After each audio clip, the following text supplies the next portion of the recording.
Welcome to another edition of 43.6, the sports podcast that you've always wanted. I'm Dustin Perry, and I'm joined by James Key. Hello, James. Hello. And Maddie Key. Hello, Maddie. Yo, quickly though, I just got a text from my wife. Apparently, Kraft yellow peanut butter, like the yellow label, not in stores, not on ads anymore. The extra creamy. I'm having a bit of an issue right now. But we can continue. So that begs the question: are we all on Team Creamy or is someone Team Crunchy? If you're crunchy, you're a heathen. Just eat peanuts if you want the peanuts. I mean, we're all on Team Creamy, but if you put crunchy in front of me, I would still eat it. Yeah, if there was no other option, okay. But it's definitely the last on my list. I'd rather the unsweetened, unsalted, all natural shit before crunchy. The unsweetened with the sea salt, though, is the closest you can get to normal without having sugar. Never done it with the sea salt. It's good, man. Well, something you're going to have to try, and something we want all of you to try is to go to your favorite podcast service and hit subscribe on 43.6. We would greatly appreciate it.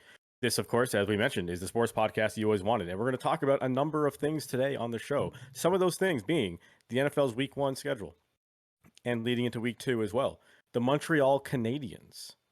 There are new rules headed to Major League Baseball next season. We have an update on All Elite Wrestling, and of course, we will close out the show with our top fives, and if we have time, some shout-outs. Also, our show today is brought to you by Now Your Treasures, but we'll talk about them a bit later. But first, before all of that, we'd like to catch up on our week since we haven't spoken to each other since we gathered around these microphones a week ago. Spoiler alert, that's a lie. But I do want to hear about what has happened in your week. So, James, why don't we... You know what, let's start with Maddie because James and I had a similar weekend. Yeah. Oh, is there late night date night in there? Something like that. Ooh, spicy. I like it. Did involve a steak dinner, so there you go. Can you really call it a good date if it's not a steak dinner? In the early days of dating, Yeah. No. I'm saying in the early days of dating, in the first 4 dates, if there's not a legit sit down, a nice steak meal in there, Yeah. you're doing it wrong. No, there's 400 different meals. There's pastas, there's chicken, there's you know how many. I got a question for you. Watch Hell's Kitchen. The steak is one of 15 different things on that menu. Right, but Lamb. Steak is just steak is your chance to be I'm a baller. You can. I don't know, man. Really I think you go highbrow cuisine, like a lamb, like a rack of lamb, and now you're showing off. Lamb is trash. If lamb is cooked properly, lamb's amazing. Yeah. No, because it's all the same shit. Let's cook the lamb, medium rare, throw some mint sauce on it. Here's your rack of lamb. It's trash. What's the difference between steak? Hey, here's a steak. Your steak is going to be medium rare and has some chimichurri thrown on the top. No, fuck chimichurri. I go medium to medium well, and we're not going to get into. No, stop. Yo, I will fucking pluck every hair out of that beard of yours. All right? Medium to medium well, okay? And this is coming from a dude who is obsessed with meat. I love it, right? And then I always so for example, if I'm going to the keg, it's the 22-ounce rib steak, medium to medium well, and I get no mushrooms, the garlic mash, and the fried onion. Right, which is every steak ever made. Yeah, but it's just fantastic. I'm just pulling up the Keg's menu now, and if you're not aware of the Keg, I assume it might be a Canadian chain. I don't know if they have in the United States. I know we had hundreds of people download our podcast last week, so thank you for that. And so there's a very good chance you may not necessarily even know what the Keg is, but the Keg is just a steakhouse in Canada, and I'm gonna have to give them my location, aren't I, for them to give me a price this goddamn steak. I just want to know how much you are paying for this 20-ounce steak. Oh, it's $75. That you're going to ruin by cooking it medium well. No, it's not. You just barbecue your cash instead. You just leave that on. No, fuck you guys. All right, so my week, all right, my week was good. I'm prepping for my trip. As I mentioned before, I'll be off for 2 weeks in the lovely land of Korea. I'm gonna take lots of videos and pictures of the baseball game I will be attending there because sports fans here are cool, right? Like to a degree. I saw a video just before we came on here about a Raiders fight at the Raiders game, and this guy like starts swinging at people, and he turns around and decks a woman in the head. And this is why I hate sports fandom here, but it's also awesome. And like in those collective moments, big moments, Canada 2010, the Olympics, shit like that. Jose Bautista's home run, modern day, Kawhi Leonard's game-winning shot. Although I was in Italy and woke up to like 100 text messages of people like, "Did you see it?" And I was like, "What?" And I had to watch it on replay. But just in Korea, baseball is an experience. Like everyone's into it. They have a special section on top where it's like the hype team that we're sitting like right next to, and everyone's chanting the entire game, and it's a blast. You get Korean chicken in a cup, so I'm hyped. So I'm going to send pictures and videos to Jim for when I come back. Maybe we throw them up to show the excitement and the fandom. But yeah, just getting ready for that. Um, that's pretty much been my focus for the week. Doing like that stupid travel shopping you do, where it's like you start overthinking shit, where you're like, I'm only going for 2 weeks, and I made sure the place we're staying in the Airbnb has like a washer dryer so I can pack less. But I'm still not packing less. I'm like, oh, I need like 12 t-shirts and like 7 pairs of pants and whatever. And my wife's like, no, you don't. She's like 3 pairs of pants and like 6 t-shirts and like 8 pairs of underwear. And she's like, you can wash halfway through. Yeah, But she's right.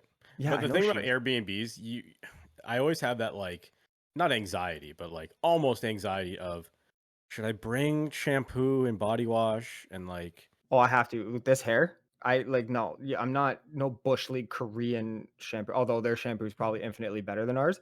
But okay, like, good. no, man, this hair needs special care.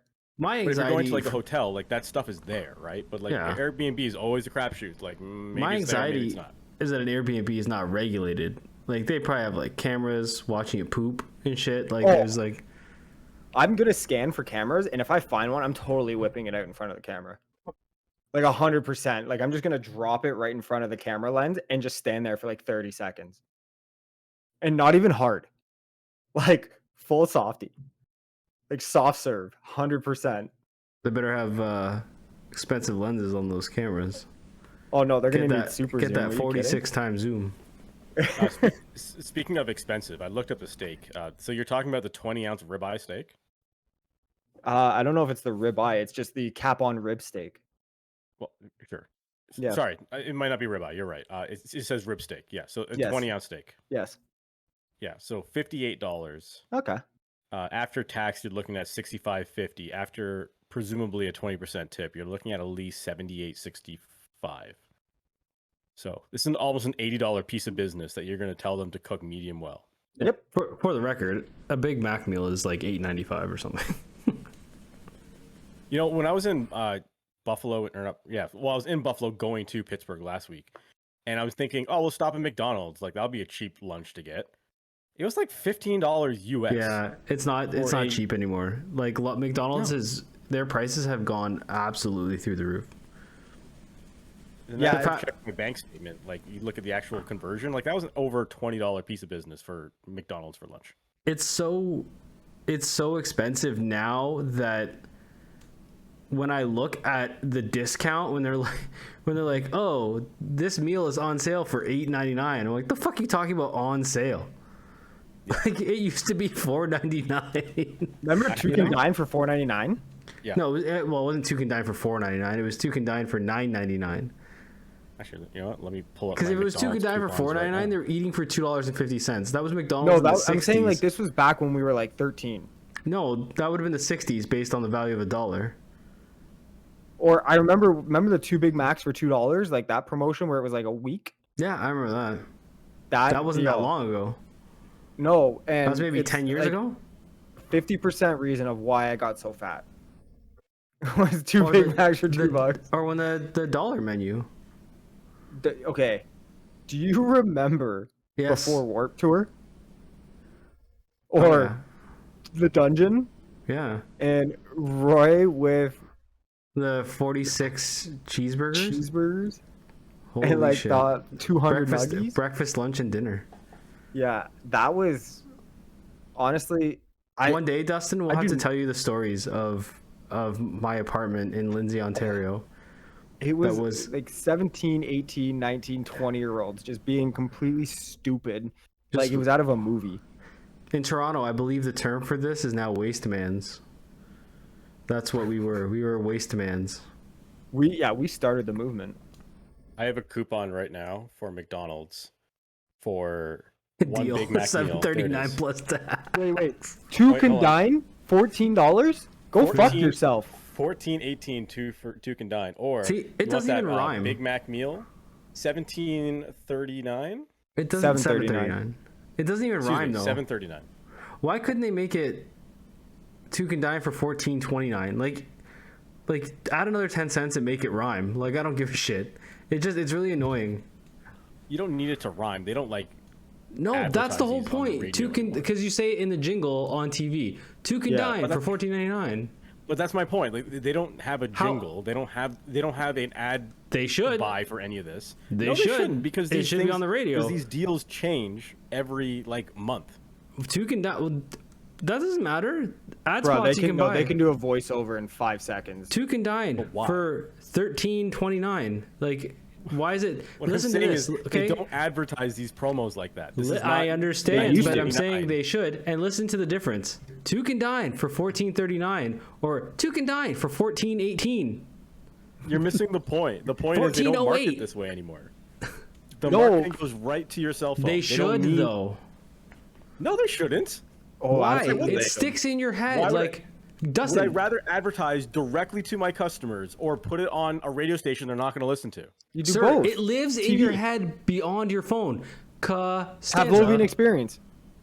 Stanza. Actually, that's You're quoting advertising from a television show that aired 30 years ago. And No, it's but, still like, in my head, dude. That's what I'm the saying. point. The point is it's not so much the radio aspect. It's the TV, and then you start like singing in your head, and then like, or it just kind of catches, and then yeah, you're on your phone, and yeah, you get it right to your phone, but at the same time, it's when like you're not say on if your you're- phone. or like a YouTube ad. Yeah. It's Okay, a I'm not 12 I'm not 12-second I'm not discrediting advertising. I understand advertising has a reason.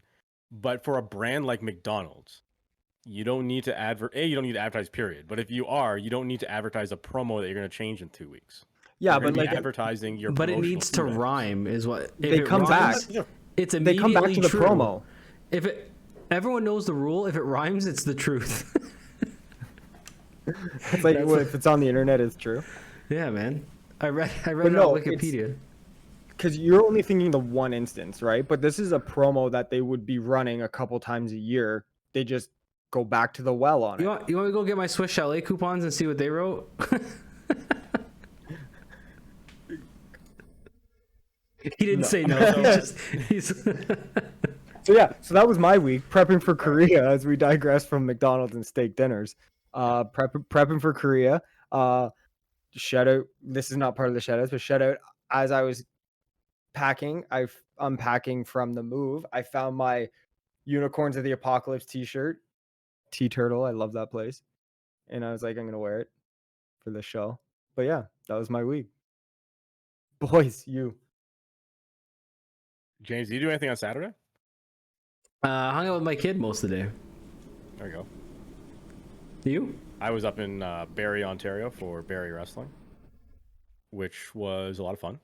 Barrie's always an interesting crowd, where they're like it's a small town crowd, right? So you don't have that like spoiled Toronto crowd flavor to it, you know? But I feel like the Where- internet's educated them enough, you know? Like I feel like they're this middle ground between old school style fan and Mark. Like there's a few smarky people in the crowd, but there's also like people who just genuinely like pro wrestling for what it is, you know? And there's also plenty of like Toronto people that come up to Barrie too, which is crazy. So That's actually And not we that met bad by, of a like, drive. it's not. It's like an hour and a bit. Depending on what part of the city you come from, might be less than an hour actually. And what I meant by like spoiled Toronto crowd, I mean like there's always so much entertainment in the city of Toronto that sometimes it's hard to get a reaction out of people because they've seen everything. Like it's hard to, and there's some wrestling towns where guys will go out there and do a body slam and people are like, whoa, a body slam, and they're like just losing their mind, right? And whereas you'll do like, I don't know, a shooting star DDT to somebody in Toronto, they're like, Yeah, golf clap. Imagine Canadian Destroyer. Dude, I remember we did the first Northern tournament for Smash. They had that Doomsday Canadian Destroyer from Matt Riddle. Remember that? Was it to Mia Yim? Yep. No, it was. It was to Andrew Everett. To go take it. It was Andrew Everett, and I remember this. I had to go take Andrew Everett to the drugstore to get a muscle relaxers after because he stiffed his neck real bad. But oh yeah. But I don't remember like I remember people being like ooh, but I don't remember people being like insanely like they went crazy, but not like as crazy as they should have. Not as crazy as they went for things like the What's in the Box matches. You know, I wonder sometimes this happens a lot in wrestling, where a lot of times you're trying to sell the steak when you really just need to sell the sizzle. Yeah. And that's a perfect example of the What's in the Box stuff, where no one's getting killed here. Like it's a lot of just, smoke and mirrors and goofy stuff, and people are popping for it. But like, so a Canadian, so what we're explaining is, I think it was Tyson Dukes who had Andrew Everett up on his shoulders in an electric chair, so like going for like a doomsday device kind of thing. And then Matt Riddle comes off the top rope and grabs Everett into a Canadian Destroyer and drops him in a Canadian Destroyer, so like off Tyson's shoulders. Yeah. And I think it was almost one of those things where it was so like, and this was years ago too. This would have been like 2016 or something. No. 2017 maybe. No. That wasn't normal. Like you didn't see that all the time. That would have been 2019 or 2020. No way. No, 2020 there was no. 2018. It'd be 2018. Okay, fine. 2017 or 2018, whatever the case. It was still 4 or 5 years ago, and that wasn't normal back then. Like you saw crazy spots every now and then, but that might be the first time that thing was ever pulled off. Like it wasn't the first time, but like first time for sure that like it was done cleanly, and I bet all the people in that room had never seen it live before, and I think sometimes when you see stuff like that, you almost need a second to process it. Like, what did I just see? That was like what just happened, right?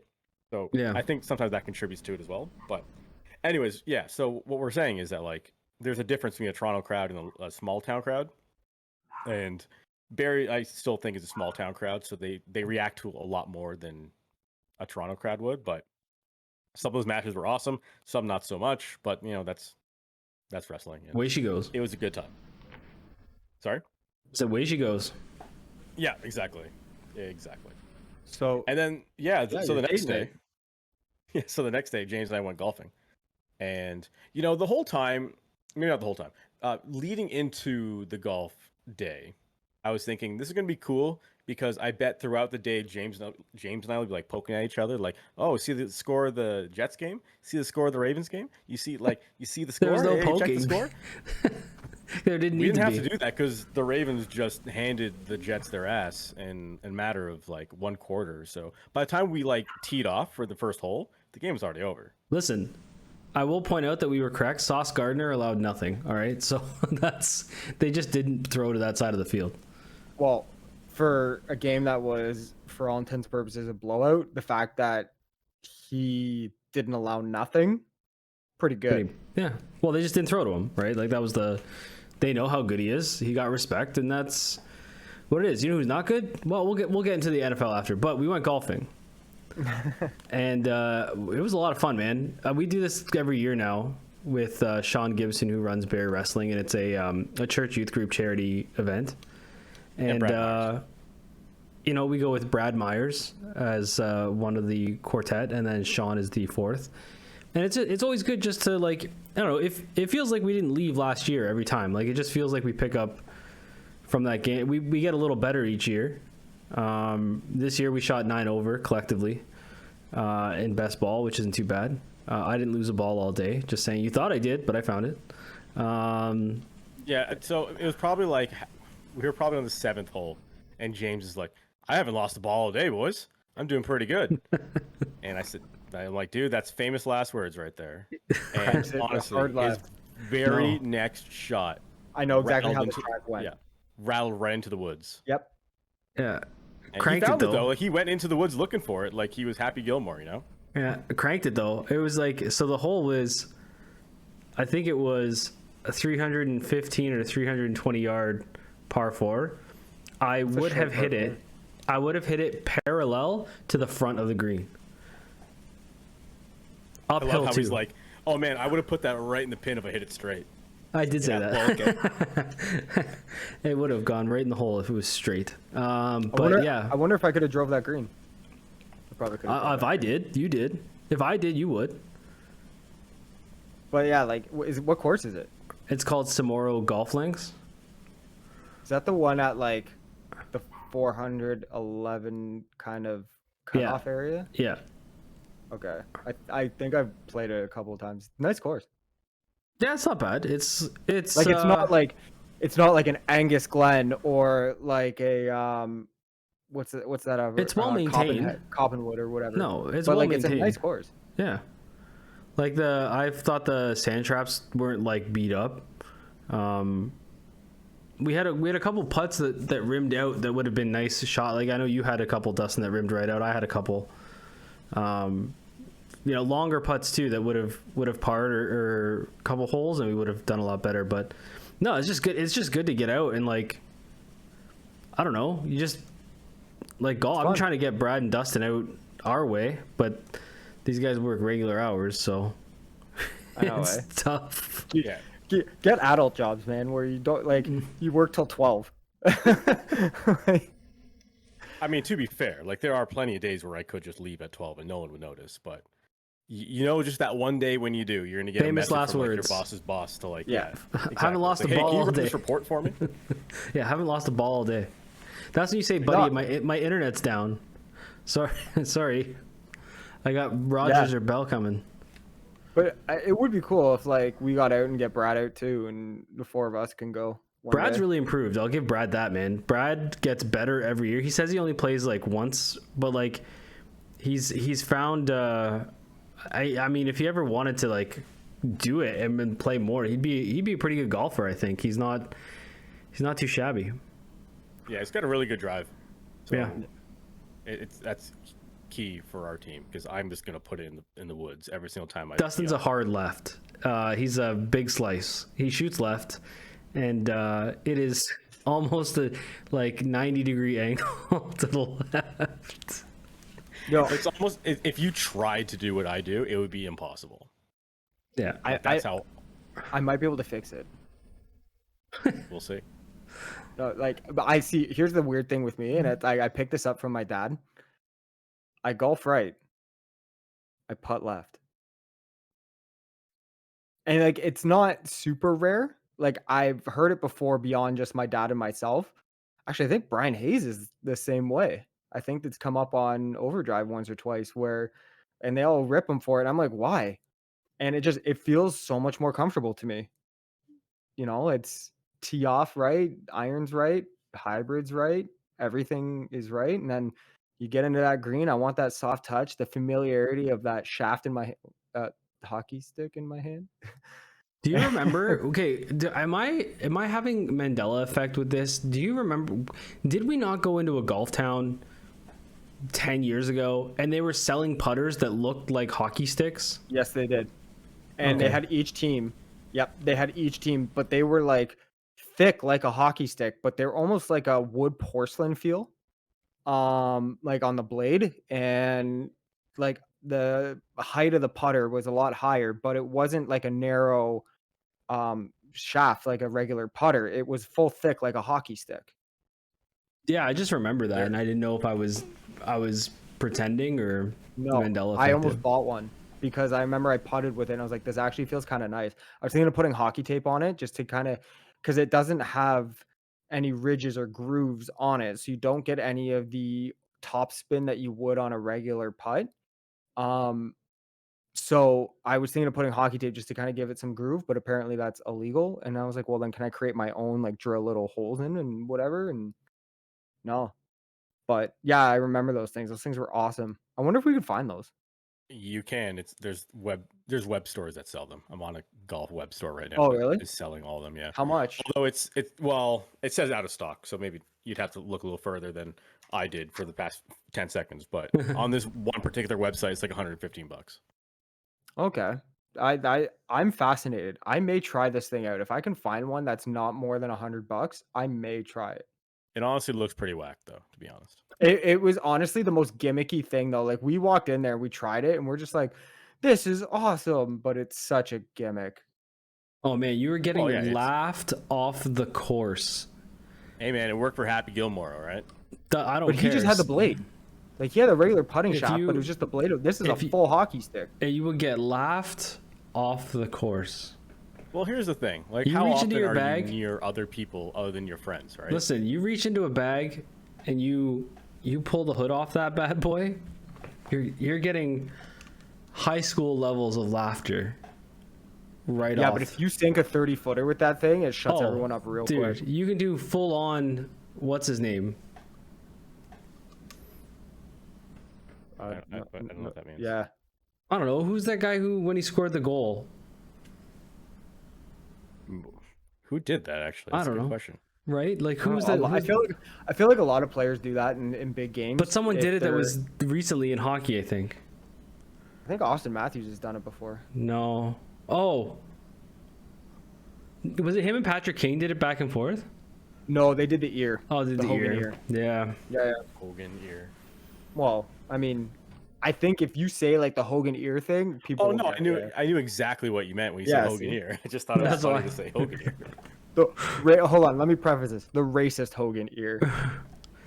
Anyway, brother, here's Wonderwall. So, well, no, it sounds like you guys had fun. That's pretty sick. I'm Yeah, glad it's you a good guys time. got out. And you know what the worst part about the day was? The steak was cooked like medium well. I'm gonna shove my steak down your throat. That's funny. And there's also plenty of NFL teams that had a bad day on Sunday as well. Had a And just medium as well many- type day. Yeah, had a medium well type of day.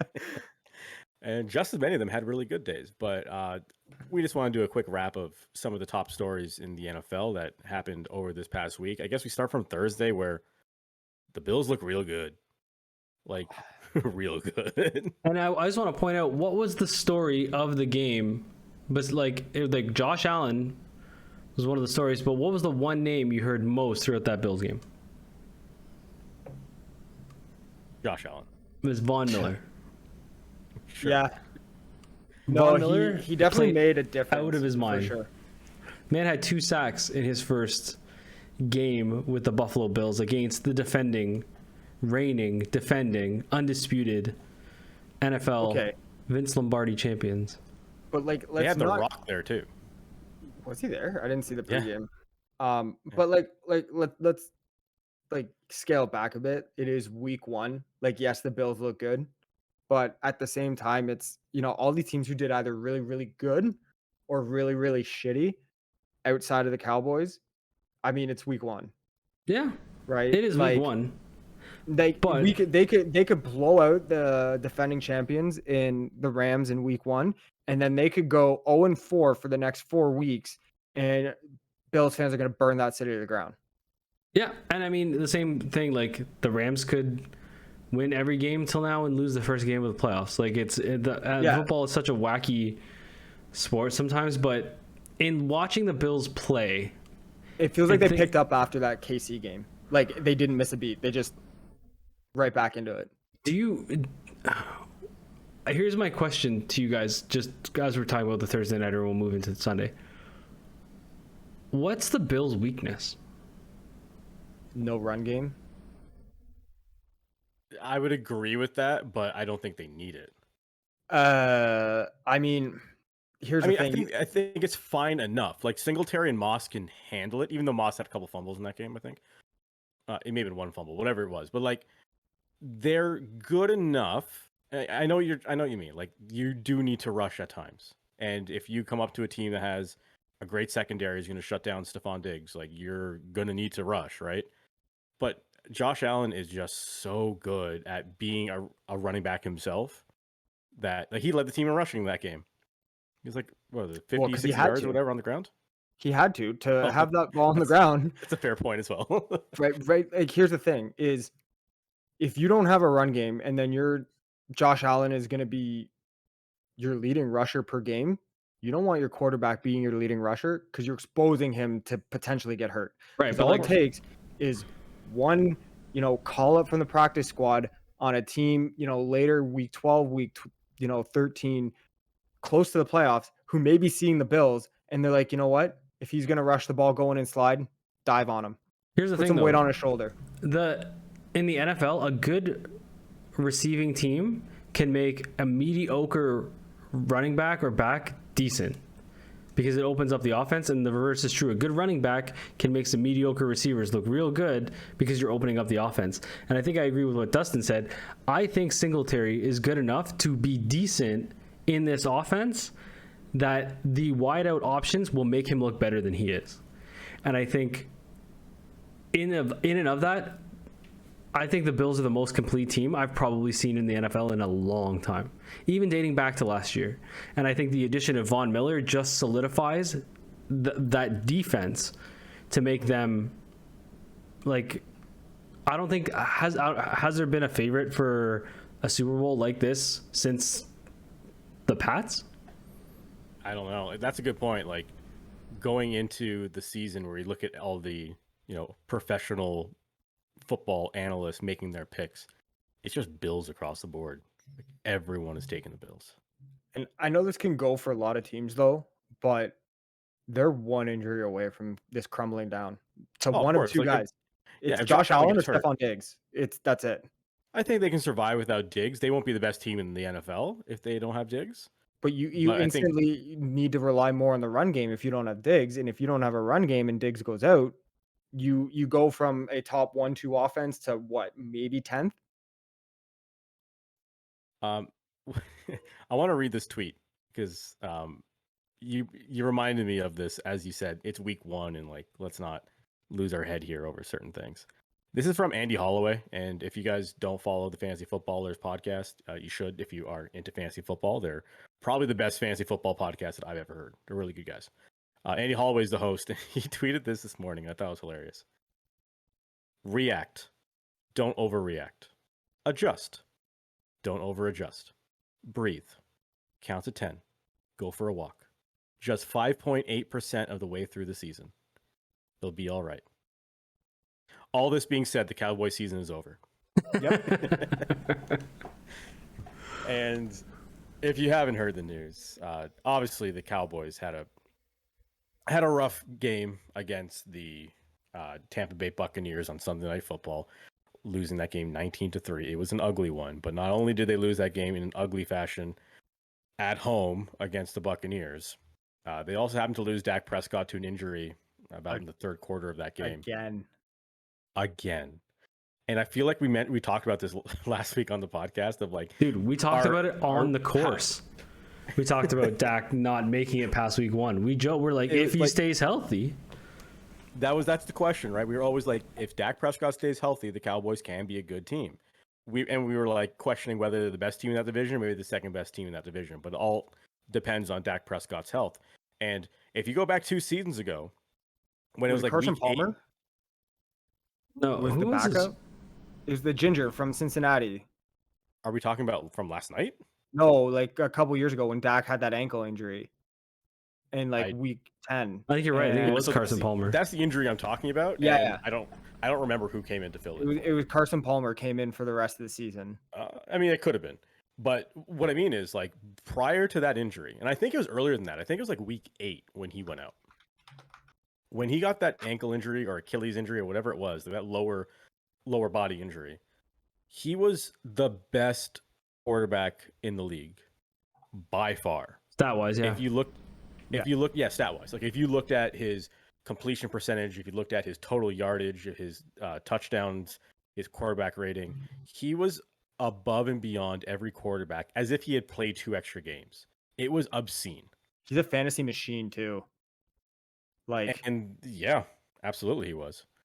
And then he got that injury, and then missed the rest of the season and then came back and still was a little banged up. And I don't think he played the entire season after that either. We But, like, couldn't he get hurt the his- question.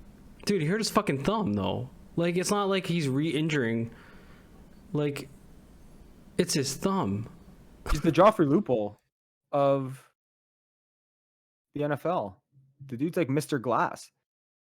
Right. So Dak Prescott did have surgery on his right thumb this morning as of recording. So by the time you hear it, this would have happened yesterday, I guess. And you know what? All things considered, not horrible considering they believe he's only going to miss 6 to 8 weeks. But I mean, That's season. Like if you if you go don't 0-9, go five, yeah, no, not even 0-9. If you go 500, you may not be making it. Who? Yeah, in And, that of division. Who's starting for the Cowboys now? that's the problem. Umegalo. So I think during the fourth quarter of that game, the San Francisco 49ers got a number of phone calls. Do you think they try? I don't know, man. Trey Lance did not look good though. Well, okay. Let's move up quickly. They're starting now Cooper Rush, which Yes.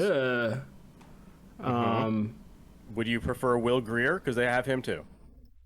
I mean, he's not even on the depth chart. That's my point. Let's go to the Chicago San Fran game. So first of all, listen, I rubbed it in Dustin's face. I was like, you told me Chicago was nothing and blah, blah, blah. And they looked half decent. But I am fully aware they played at Wildwater Kingdom. Like that was not a regular game. That's a movie-esque type game. There's in that terms of, video like, you the showed me rain. of Justin Fields doing the swan dive yeah. through the water. It was so bad that it got to a point where I was like, when do you call this game and just say, we'll play it tomorrow? Like, why are they still playing this game? It's football. They're not going to call it for that. Yeah. Remember that Pats Bills game in the blizzard? In the snow? Yeah, like Where they're not calling between shit. every play, you had guys coming out with shovels to shovel out where the ball was supposed to be. Yeah, but like that was unreal. But hey, credit to like both teams had equal field of play, right? Like that's You're all that's playing on the not- same field, right? Yeah, and Chicago, listen, I was big on Darnell Mooney but like I guess in the rain you're not throwing the ball, and Montgomery and Khalil Herbert, like it's a good 1-2 punch, and I think Khalil Herbert's going to be underrated for all you fantasy people out there. If you're looking for a good maybe flex option, I honestly think Khalil Herbert might be decent as a backup running back this year, but.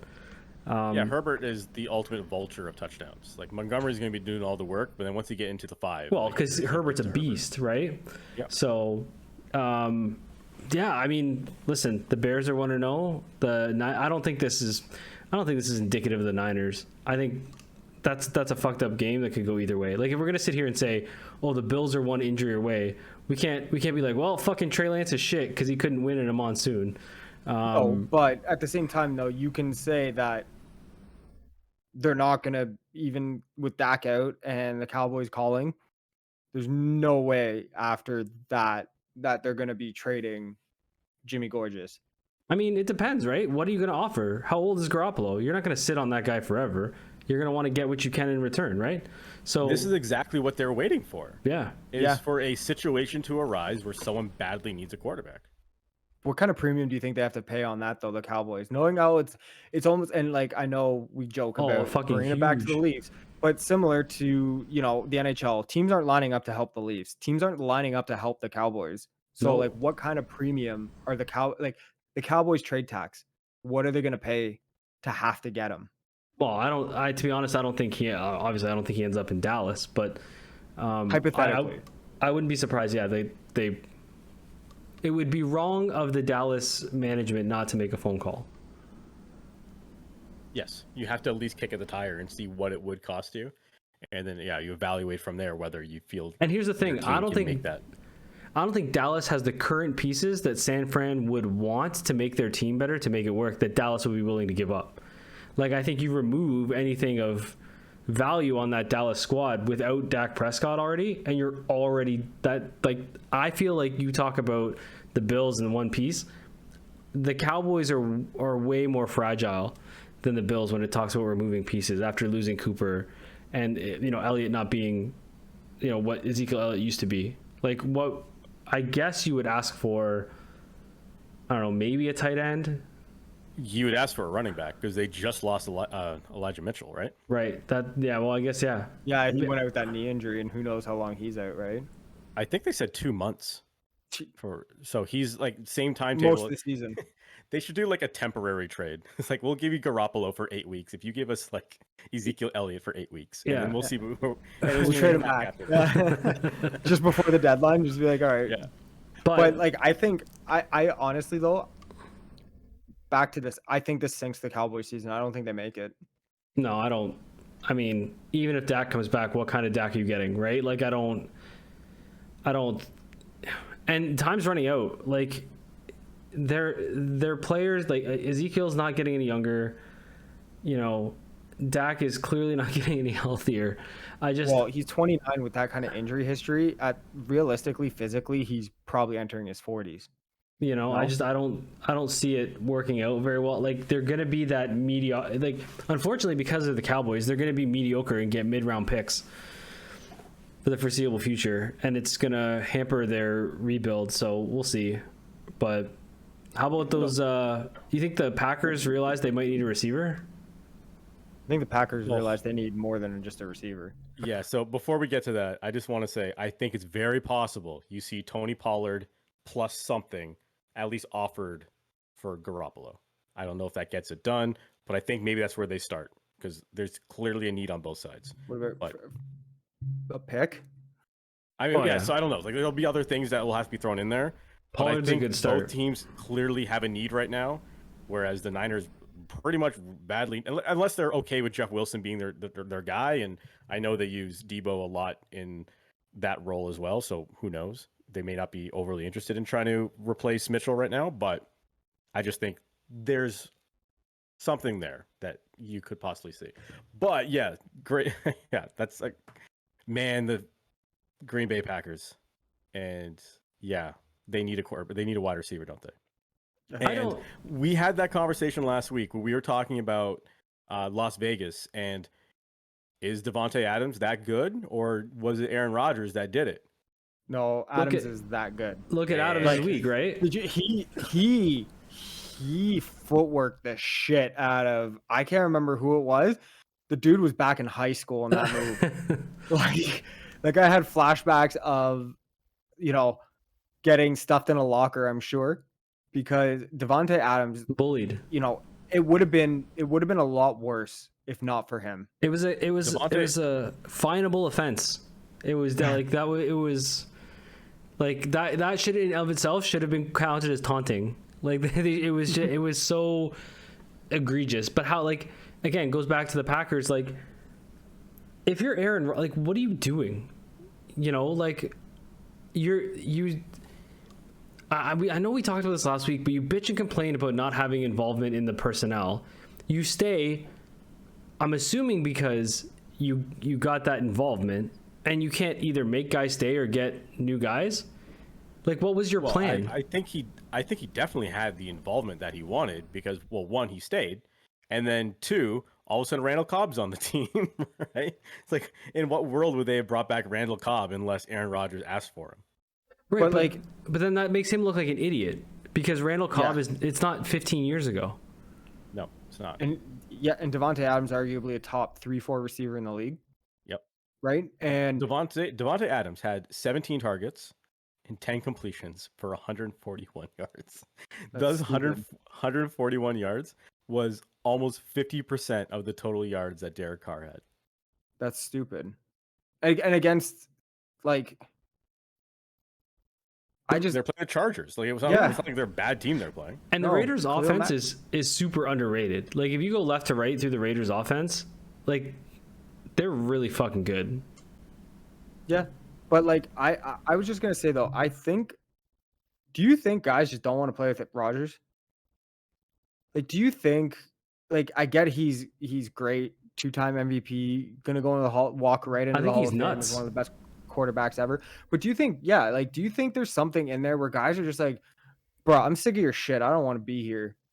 I think it was funny to begin with. I think it got like a lot, like the way he like COVID toe makes people like question. He's all weird and coy, but I think the shtick ran out. Like I think it's just like, just fucking play football, man. Like just shut up. Like, because it's not funny anymore. Like the Pat Mac stuff, like Pat Mac was like, oh, Dr. Joe Rogan, like literally making fun of him, because it's wild the shit that Aaron Rodgers, and like if he's trolling everyone, kudos to him, but I don't think he is. No, I think he's gone full hippie. Did you see the meme going around of Aaron Rodgers after that game, and they're putting the CM Punk press conference clip and saying, here's Aaron Rodgers after the game, and it's the clip where Punk is like, I'm old, I'm tired, I'm beat up, and I work with fucking children. Like that's I mean, and they look so much alike too, with like their slick back hair and their like, grayish beard. I just think like I said, is I think at some point guys get drawn to the talent, and let's not kid ourselves, the greatness of quarterbacks, but who's to say that they didn't try to re-sign Devontae Adams? And Right. Adams is like, I'm not dealing with this fucking guy anymore. Like, sure, he's great and he gets me the ball and I put up insane numbers, but he'll say, I can do that with a guy like Derek Carr. I can do that with a guy like Justin Herbert. Dude, I can do that with. There's 29. We talked about this too. There's 29 teams in this league right now that have, like, every team seems like they have an elite quarterback. Like it's no joke. I don't think the quarterback, at least 20 for sure. I don't think the quarterback pool in the NFL has ever been as deep as it is, like, in this moment. There's, like, think about even the rookies from 2021. How many went in the top 15? Like 5 quarterback, was it 4 or 5 between there was Lance, Lawrence, Wilson, Fields, Jones. Like that takes care of what a core, almost a sixth of the league. And then that's not including the teams that already have their legit quarterback. The Herberts, the Burrows, the Lamars. Yeah, like 20 teams have elite quarterbacks. I just think, I just don't think guys want to play with him. That's what I mean. I think Rodgers needs these guys more than these guys need Rodgers now. Yeah. I mean, there's so many other options for guys, especially when they hit free agency. Right. They can pick their elite quarterback. They can say, you know what, this guy gets the ball out quicker. I want to play with that. This guy scrambles a lot more, which is better for my game. My game's more, fly by the seat of the pants than it is full routes. Because, there's guys like Brady where it's like you run your route, he'll find you the ball. Right. And then there's guys that like Mahomes where you scramble and, get off the route, he'll find you. Right. It's not a big deal. And he'll find you for 5 TDs in a game. But yeah, it's weird because there was all this talk about how he would have his choice and did he really want to stay in Green Bay and shit like that. And then he stays and now he's got nothing around him. Obviously the defense is supposed to be really good, but I don't know, man. This was a weird week 1. Like this was like one of the oddest week 1s. Like that Bengals Steelers game was nuts. And yeah, it was. I watched that shit, and Burrow's still getting sacked 7 times. 7 times. That guy's not going to last the season.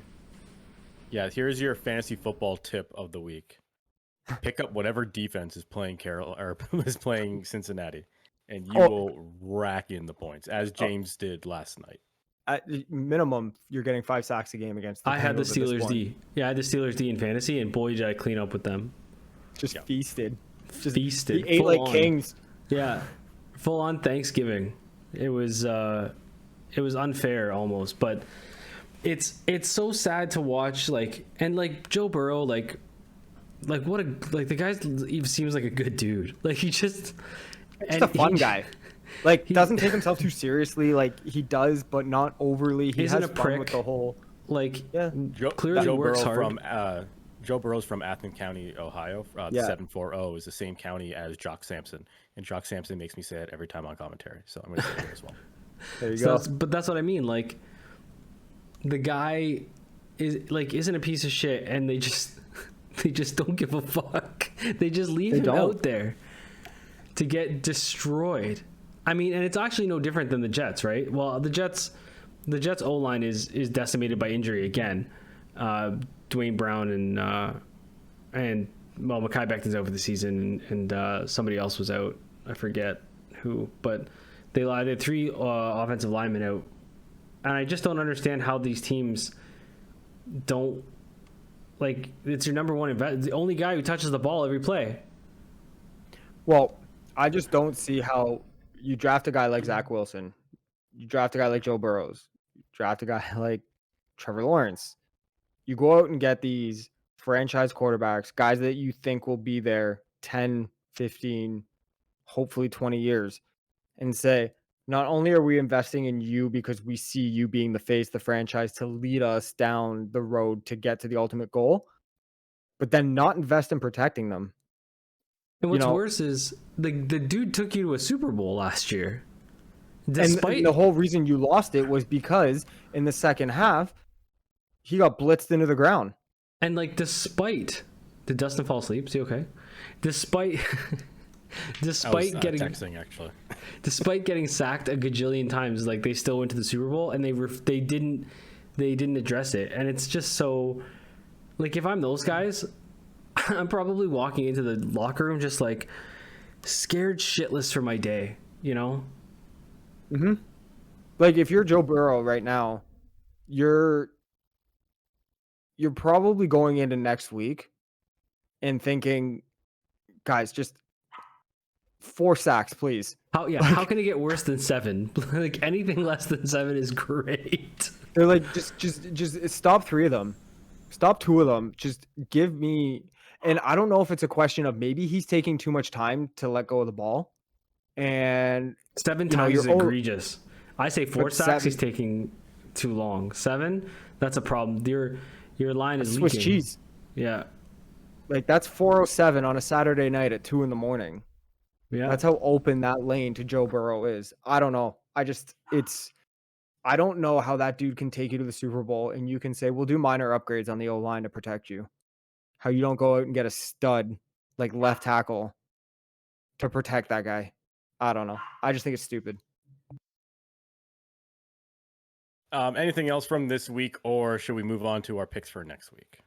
My only other thing is I still don't understand how the Jets started Joe Flacco. I didn't hear the end of this, Matty. I'll tell you this. The amount of times I heard him complain about Joe Flacco. And I'm like, hey, man, Joe Flacco is a Super Bowl MVP, all right? Yeah, fucking, so was, what, Steve Young? He's probably one too. But they had Strevler, who played great preseason, Mike White, who's a Hall of Famer, and they still started Joe Flacco. Well, they started Joe Flacco because he, again, has probably the best resume. And just that, he's playing his old team as well. I think that was more important for this situation, was that he was playing the Ravens. This isn't the Ravens he played for. Of course not.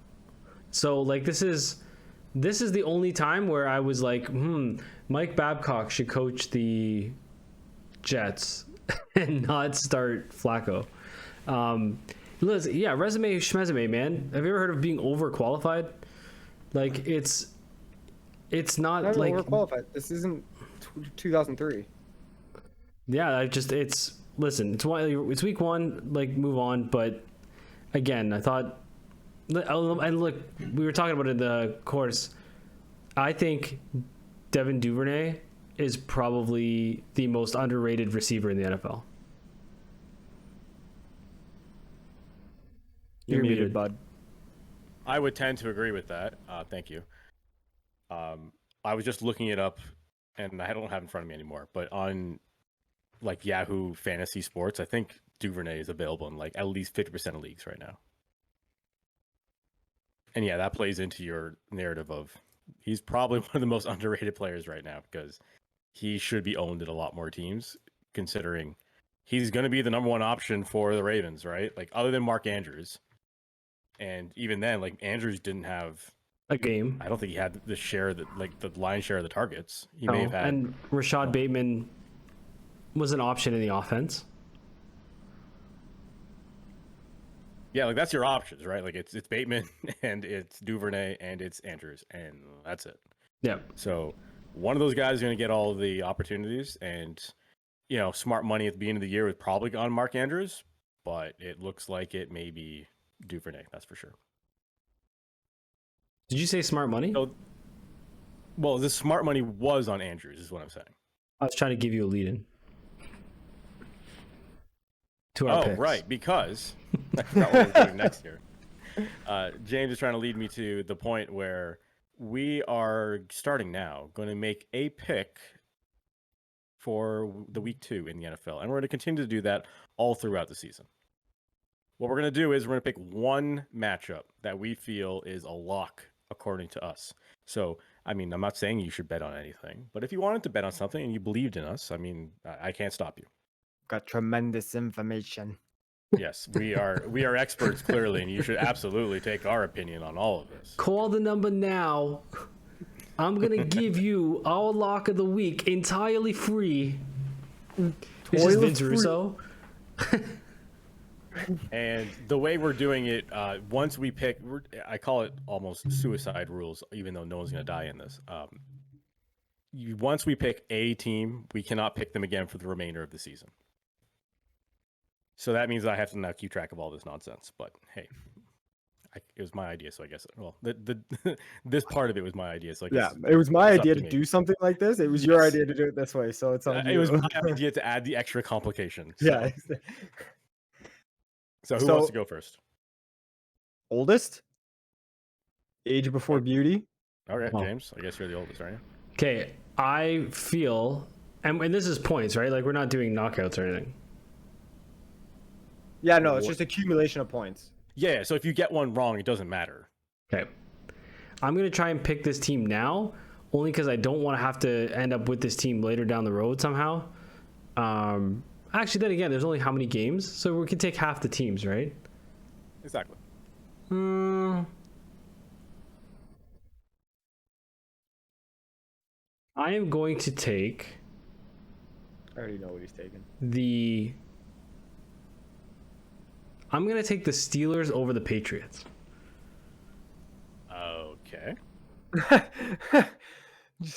That's like the medium well steak reaction. Oh, I'm trying to leave the really good teams, like, I don't want to take them off the hop because then I might not be able to use them later.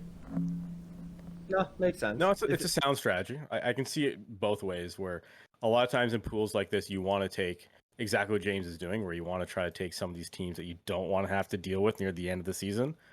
But at the same time, you also want to be there at the end of the season. But again, like it's not elimination right now, so it doesn't. It's not going to affect you negatively that way. Yeah, and I think I don't think the Patriots are any sort of good. Like, no bueno. So, and the Steelers, hey, they were impressive against the Bengals, right? Like, that defense looks solid.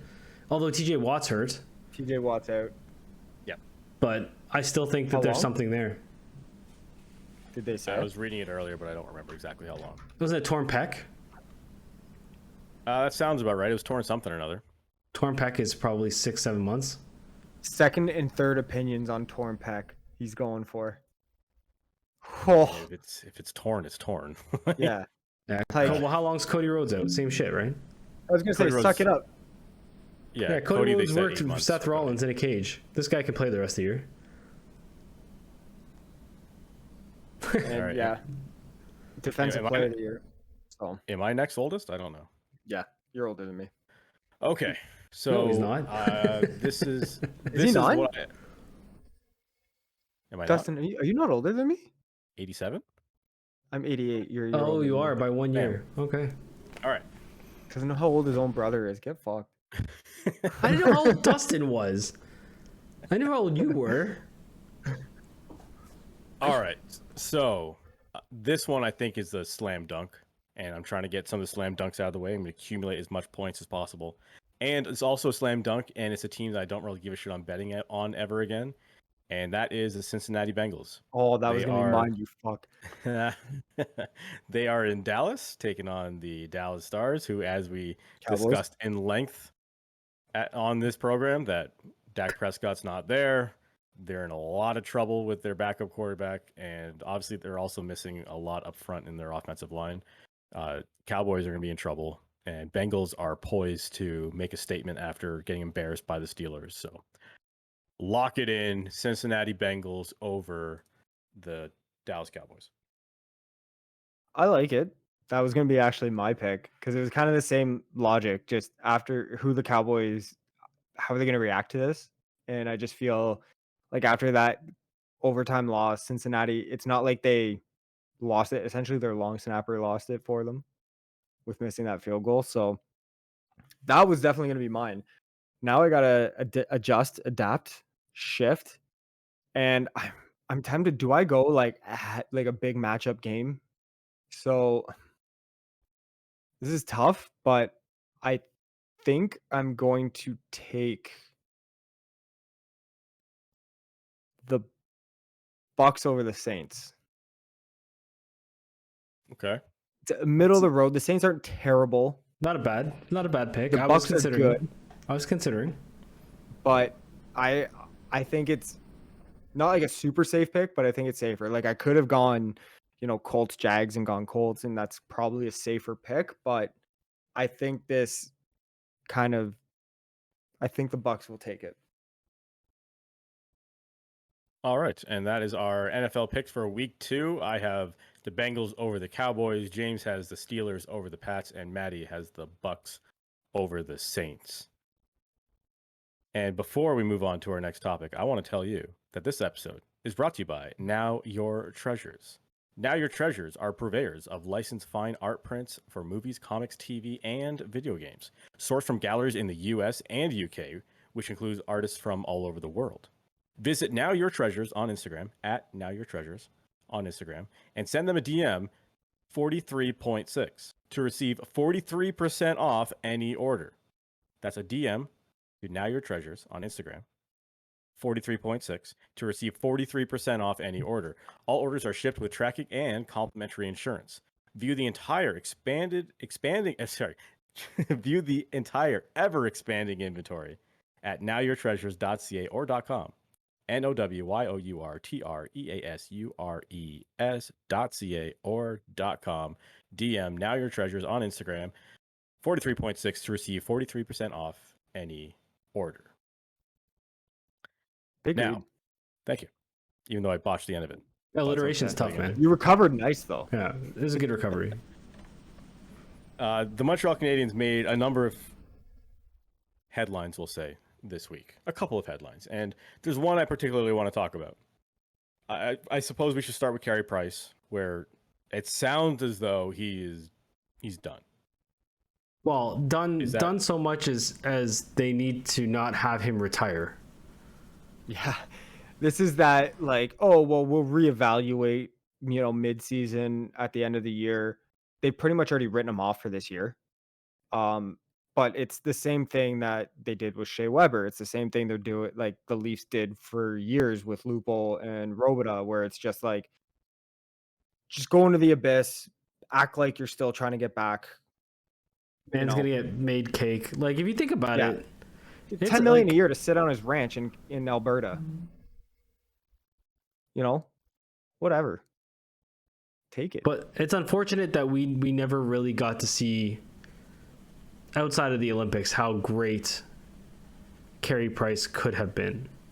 I mean, he was stuck on some pretty kife Montreal Canadiens teams. And he made them competitive. How pissed off do you think he is with the ineptitude of not surrounding him with more? And some of like the bullshit decisions they made with trading some, like we talked about this a few weeks ago. Just how many first round picks still play for that team from before 2 years ago? None. Yeah. Right? That it's just like, if you're Carey Price, you're upset, you're sad, you're pissed because this team for the longest time didn't do enough to support you. It's funny. It could be very similar to like Joe Burrow and his O-line. Like he got peppered and had to carry so much throughout his career. I mean, no more was it evident than when he played in international teams, when he had like the the stellar quality. Like, he played at the same level as those teams, yet they couldn't surround him with NHL quality, like for his caliber, in Montreal. And it's disappointing because, he could have been one of the greatest. And I mean, Well, people will say he's probably the greatest of a generation, but I mean, even if you go look back on some of the guys that played in his generation, is he better than a Henrik Lundqvist? Like, there's arguments to be made, and it sucks because I think he could have exceeded those arguments. I think he could have put himself at a different level. I think people talk about him like he is, but when it's down to quote unquote brass tacks, I think there's arguments for other goaltenders in that era. But like you said, had they surrounded him, the results aren't there, right? Because he didn't have the shit around him. So it's always going to be the what could have been with Carey Price, right? And it like you said, it's sad. Like, obviously, I'm not going to hide it. I'm no Habs fan, but I respect talent, and I respect good players and guys that want to win. Like, what says to me is, I feel like he knew that playoff series starting with Toronto in the year they went to the Cup final. I feel like he knew it was close to the end, and he did everything in his power to will that team to that Cup final and win it, and just ran into a monster of Tampa. And you got to feel for the guy, because you got to think at the end of that, he was like, he literally laid it all out there, and probably in his mind was like, I don't know how much I have left in the tank. I got to sacrifice everything for this. And they didn't get it done, and it sucks. I also just remember when he first came in, and the controversy surrounding, like, they started him and then they pulled him for who was it? Was it Halak or Yaroslav Halak? Yeah. And for Halak, and they were ready, year 2 to run him out of town, and he stuck it out. And then all the shit he went through taking the year off to work on his mental health, which I think is, was something that players need to do, but not enough do, especially guys of that ilk and of that status, to be your franchise player, to say, I got to do this. Because sports culture, we know, is suck it up, suck it up, suck it up. It's for the team. Don't be selfish. And guys don't want to do it. But it's just, yeah, it's shitty. Like, there's no real other way I can put it. I mean, I see your point in that it's too bad because he seems like a good guy, and also because he's Canadian and he would have been the starting goaltender for so many Team Canada teams, that I think that's part of the reason why we like him as well. Like, we should hate this guy for being the starting goaltender for the Montreal Canadiens, right? Well, and stole that playoff series against Toronto, right? I mean, you can blame Carey Price, but there's a lot of people to blame in that series, Yeah. to be honest.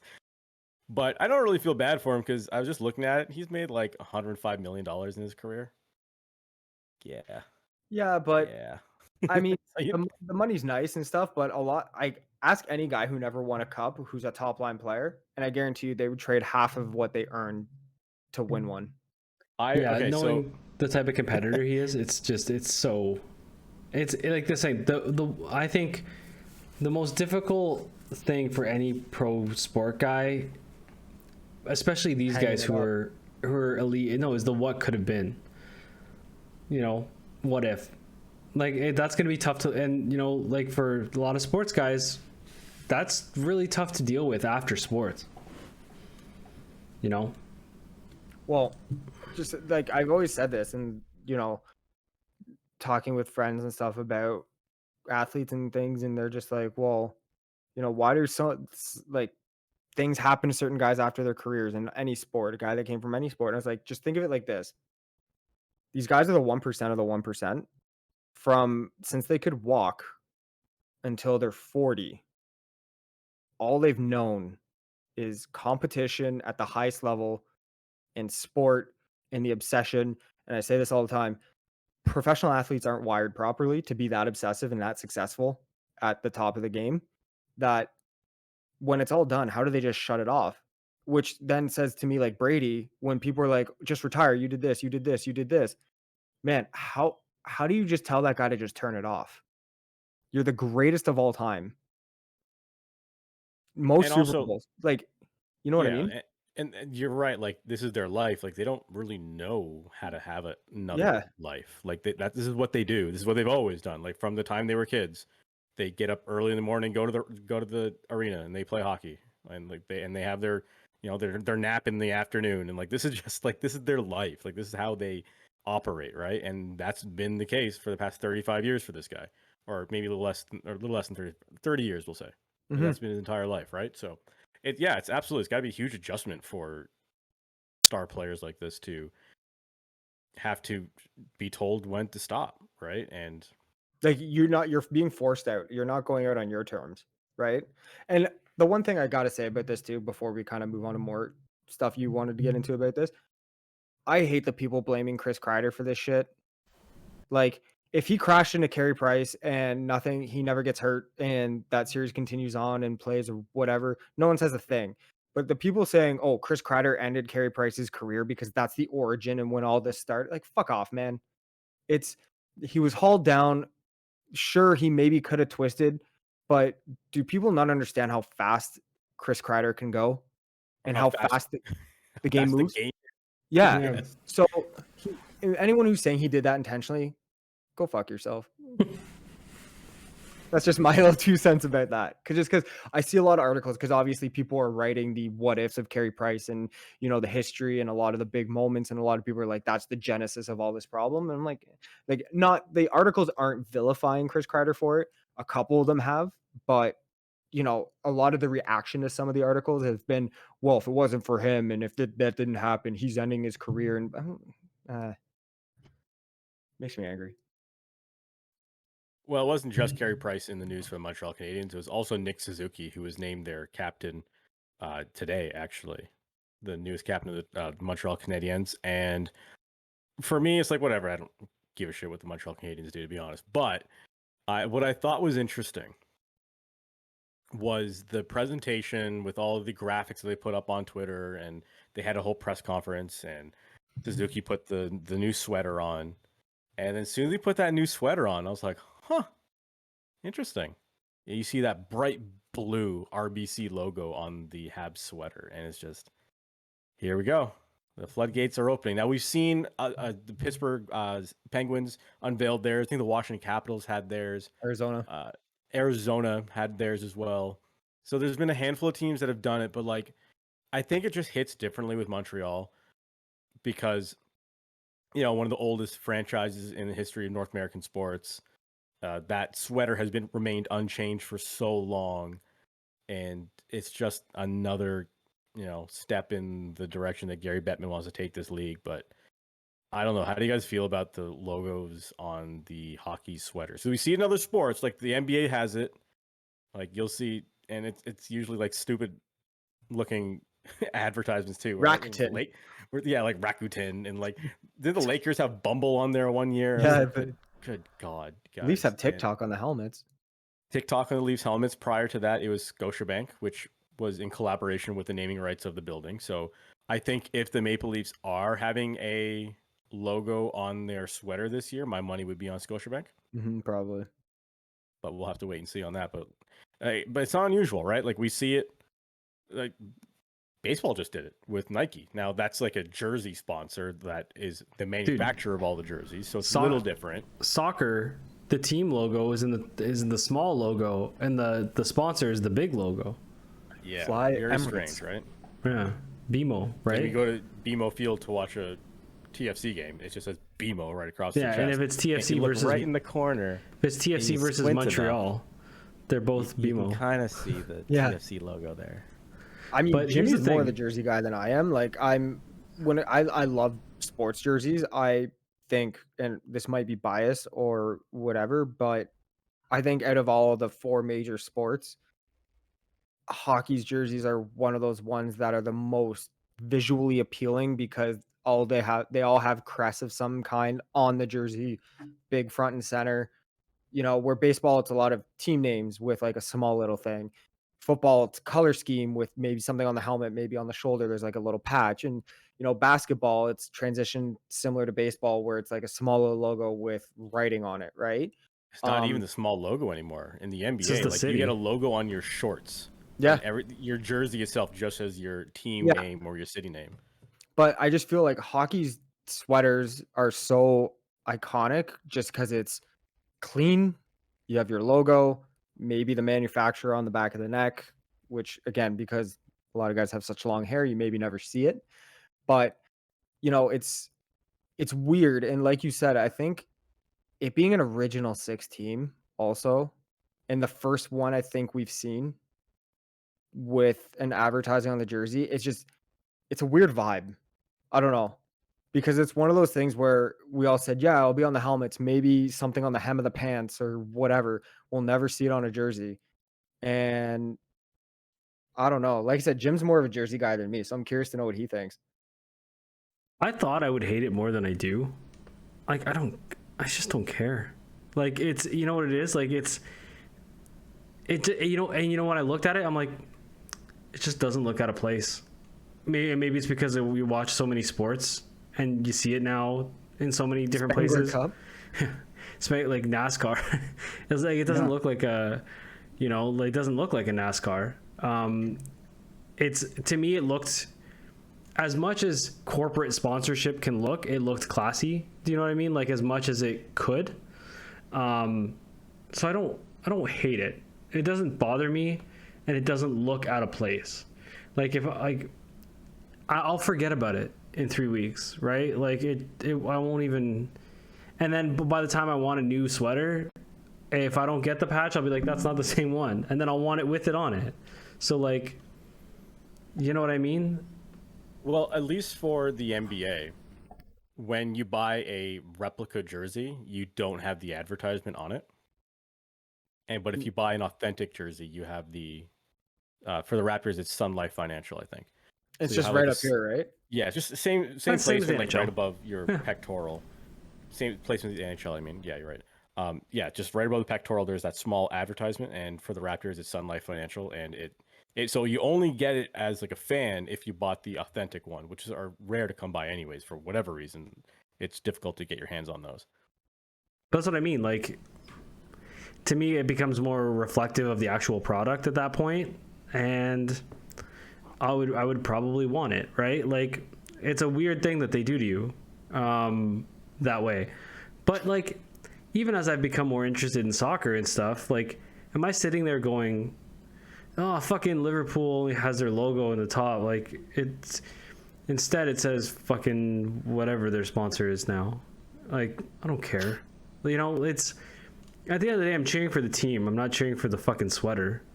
And if I was cheering for the fucking sweater, there have been some atrocious fucking sweaters that didn't have corporate logos on them. That these Like those teams Islanders jerseys of the 90s, 2000s. Dude, the Canadiens jersey the zebra that looks like red, white, and blue, or the Leafs reverse retro jersey with the gray. The gray? What That's an atrocious. Okay, whoever came up with that bullshit, like I know they're just like, well, we don't have a lot in the color scheme because it's blue and white. But like, come on, man. You could have done something infinitely better. You're telling me that you couldn't have come up with the black Bieber jersey as just your third jersey? Because I'm not gonna lie, I love the black Bieber one, like the reversible. That thing's Well, the fucking Black Beaver awesome. one is pretty all right. I'm not gonna I don't know lie. if you guys can see that. Wait, did you buy a TFC jersey? No, it's Liverpool. Oh, see, fucked if I know. And look, Liverpool's logo's up there. Yeah, like, you have no idea. Like even the colors don't make sense. Like when I think Liverpool, I think red. Right, but Right? this Yeah. is their Showing new. me, like, This is the new you're showing, third like, a jersey. blue and orange jersey. Like, I don't know what this is. Yeah, this is the new third jersey for this year. But like, Okay, sure.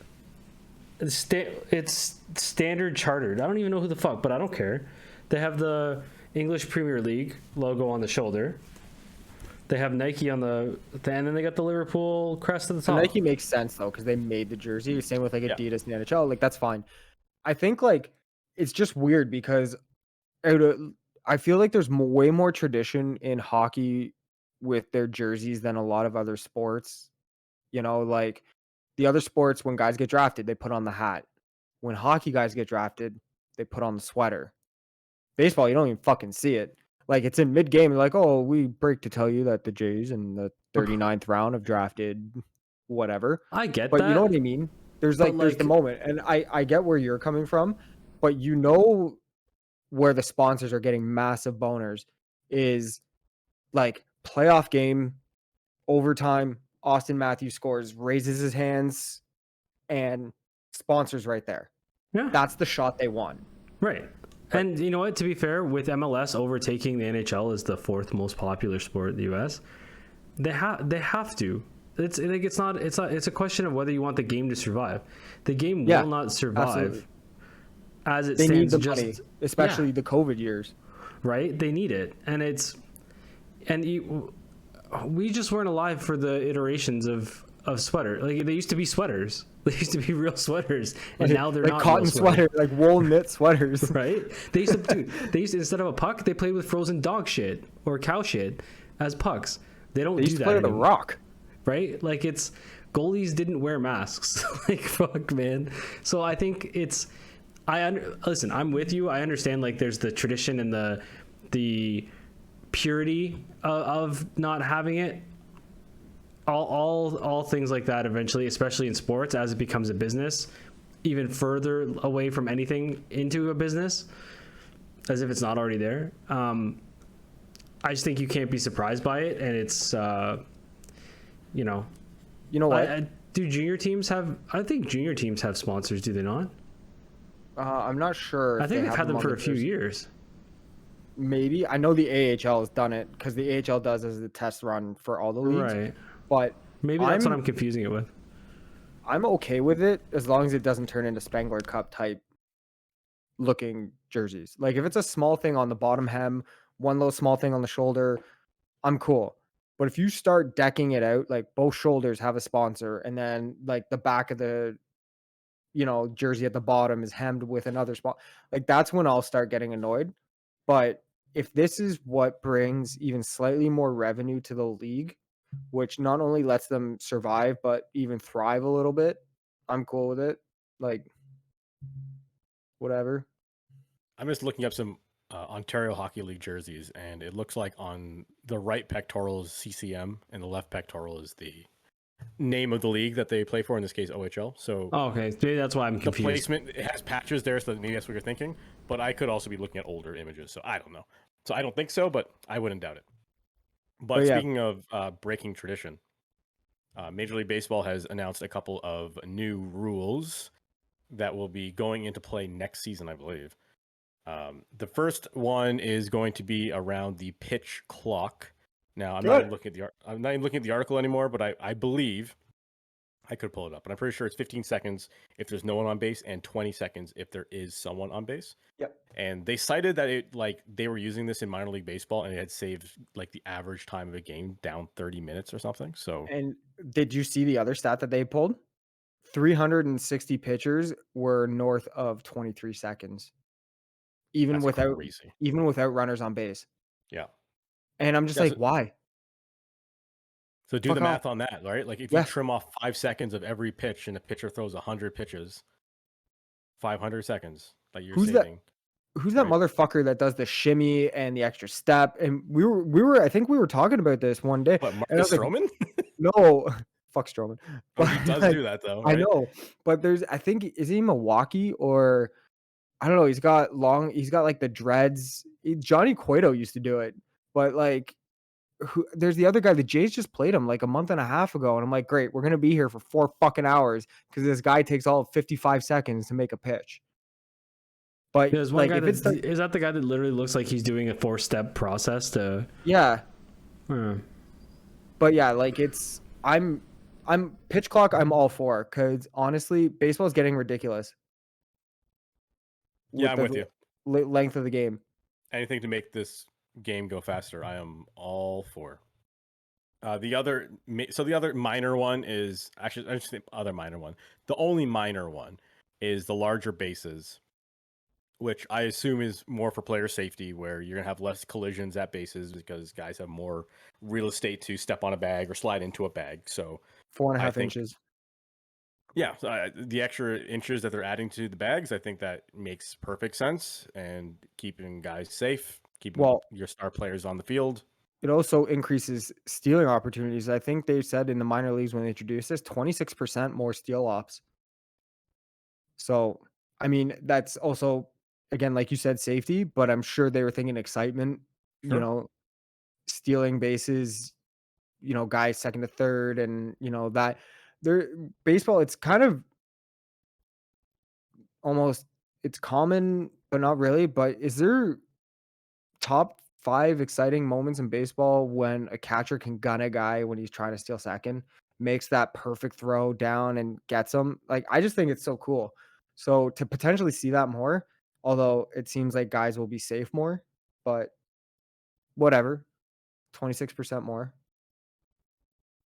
Then the major one is essentially a ban of the shift, where going forward, you're going to need to have two guys on the left side of second base and two guys on the right side of second base, and all four of them need to be in the infield before the ball is pitched.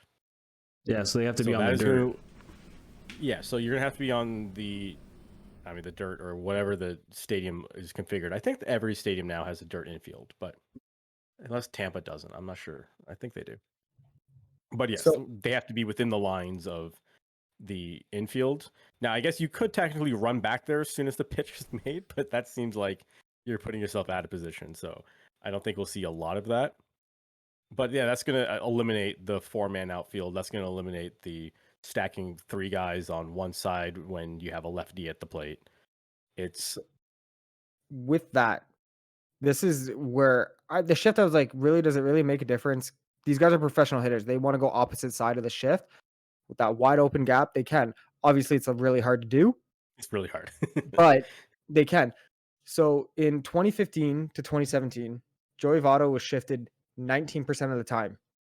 He had a 246, right? Okay. 2018 to 2022, he was shifted 54% of the time for a 187. Oh.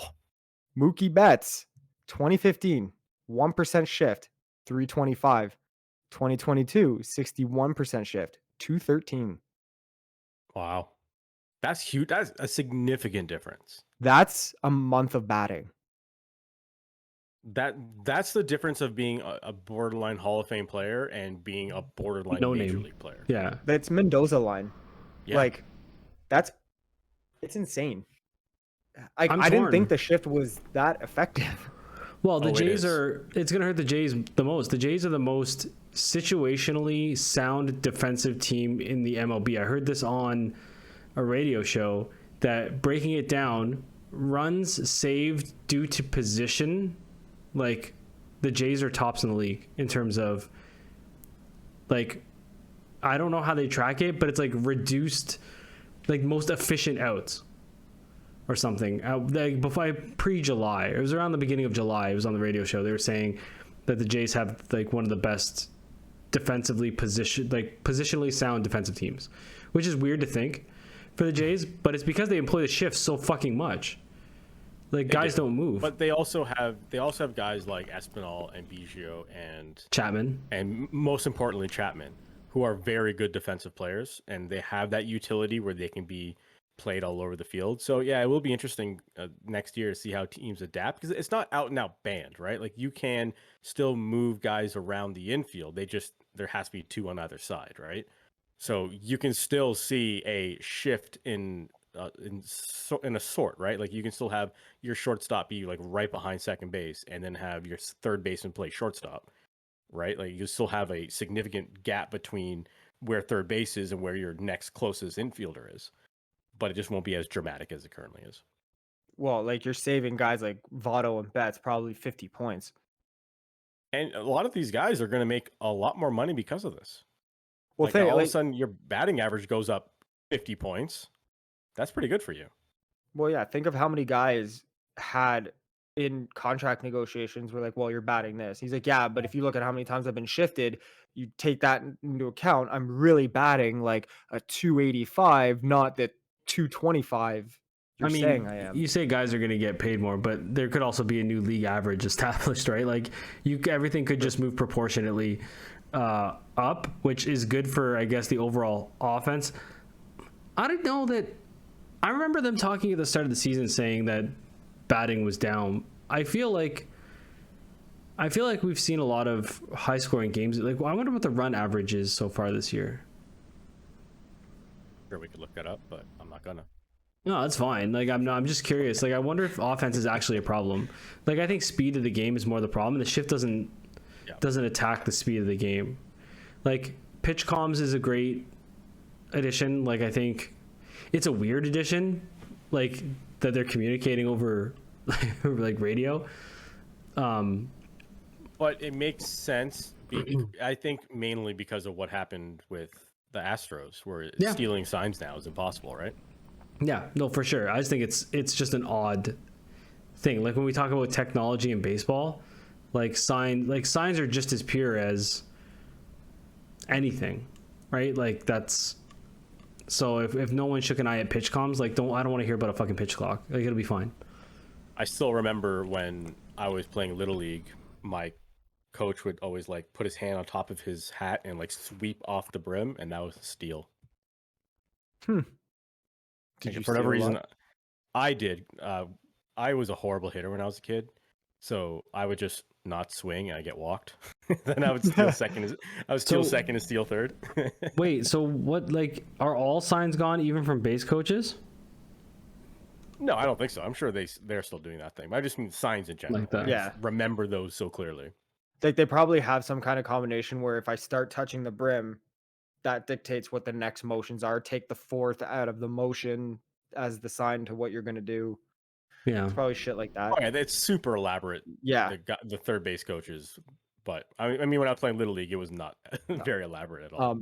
For your He's reference, stealing. so just yell it, steal. The guy touched his hat. He's stealing. So for reference, Jim, we won't take in 2022 because obviously it's it's still not done. But runs per game, 2021 4.53, 2020 4.65, 2019 483, 2018 445, 465, 448, 425, 407. So it's actually remained fairly consistent for like the past 8 or 9 years, and 2022 looks to be on track roughly the same, maybe a little bit lower because it's currently at 432. So But not as bad as 4.32. 2018 or 2017 by the sound of it? 2018 was 4.45. So Which one was the one now, under? so yeah, and then 2017 was 4.65. The worst was 2014 at 4.07. To me, it all sounds the same. So realistically, though, like this year's probably on track to be average. within the average-ish. So, I mean, nothing's gonna go back to 99, 2000 at 514 and 508.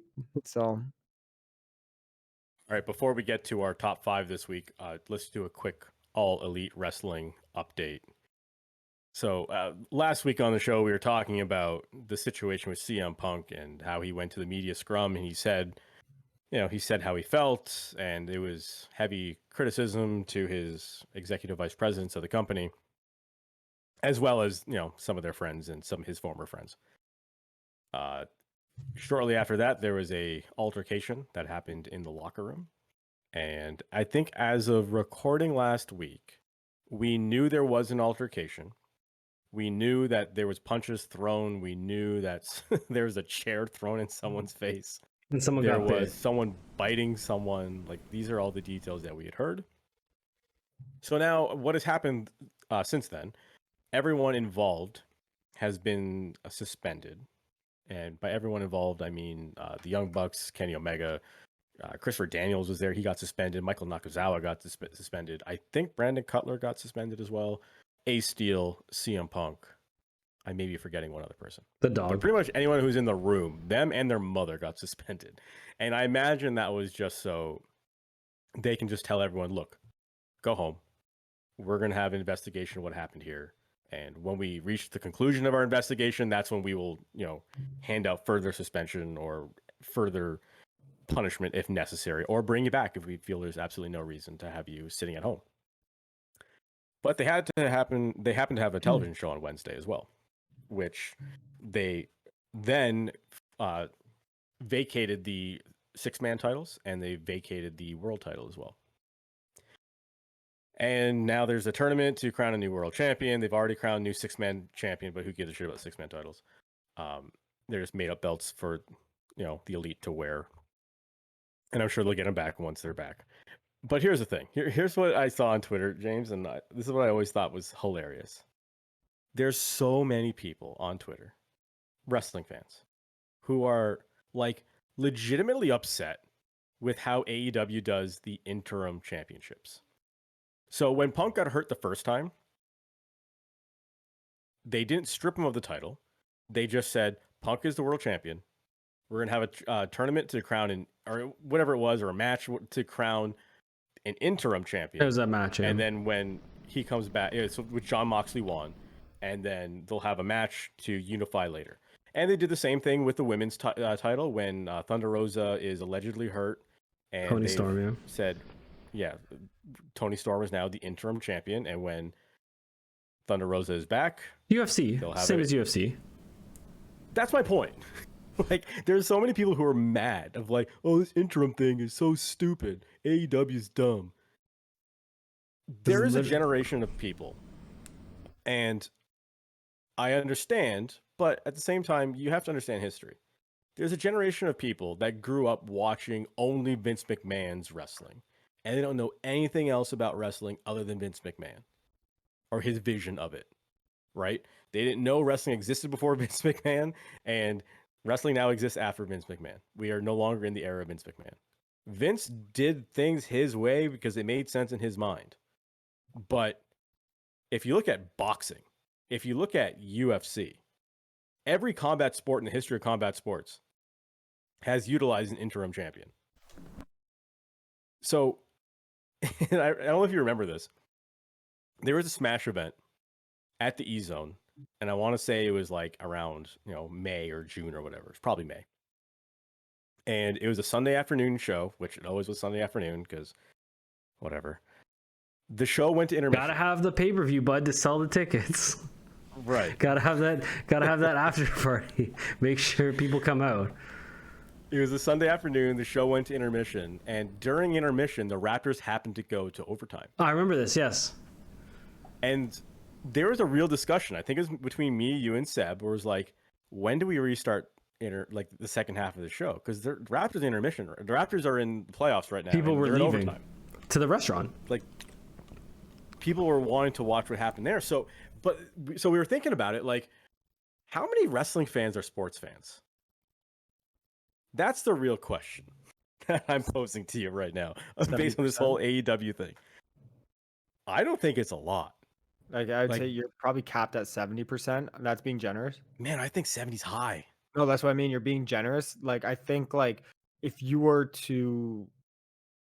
poll your friends, it's probably 70%. I think it's more. But I think you look at a lot of sports fans or wrestling fans. I don't know how much it goes the other way, but I mean, they go to towns and guys look at MJF doing the Josh Allen gimmick. Like, people know who Josh Allen is, and that's like, I get that you're from that city, so obviously but at the same time, I don't know. I think the crossover is there. I think you're right. I think people are too I don't know what I'm trying to say here, but like, I think people are too stuck in their ways of what they think, like you said, like the Vince idea of wrestling is, and like, but the concept of an interim champion is not new. No. Well, all sports have it, like in terms of combat sports. Yeah. No. And you know what? Those are some of the most purchased, buy-rated pay-per-views that UFC has. Are the ones that are like interim champion, undisputed championship. Like, here's the interim champion versus the legitimate champion or whatever. We're going to sort this out once and for all. Like, that is ultimately what you're always building towards, right? Is that money match that people want to see, and they can't tell who's going to win the match. Like, this is what we're doing here. This is professional wrestling. Like, this is ironically what you do. Ironically, Punk Cena was champion versus champion. WWE made. How many times did they even recently did they make money off champion versus champion? Brock and Roman to unify the titles, Randy Orton, Cena to unify the titles. Daniel Bryan wins both titles. Like that's not a new thing to have a champion versus a champion to make money. Like that's, you know, and you're making chicken salad out of chicken shit, right? Like guys are hurt or suspended. Punk's hurt, so as well. So however long he's suspended, he's out for anyway. Which brings up an interesting question: do they suspend him on top of his injury? I don't know. But or does he leave the company? I have no idea. So yeah, I just like it's not.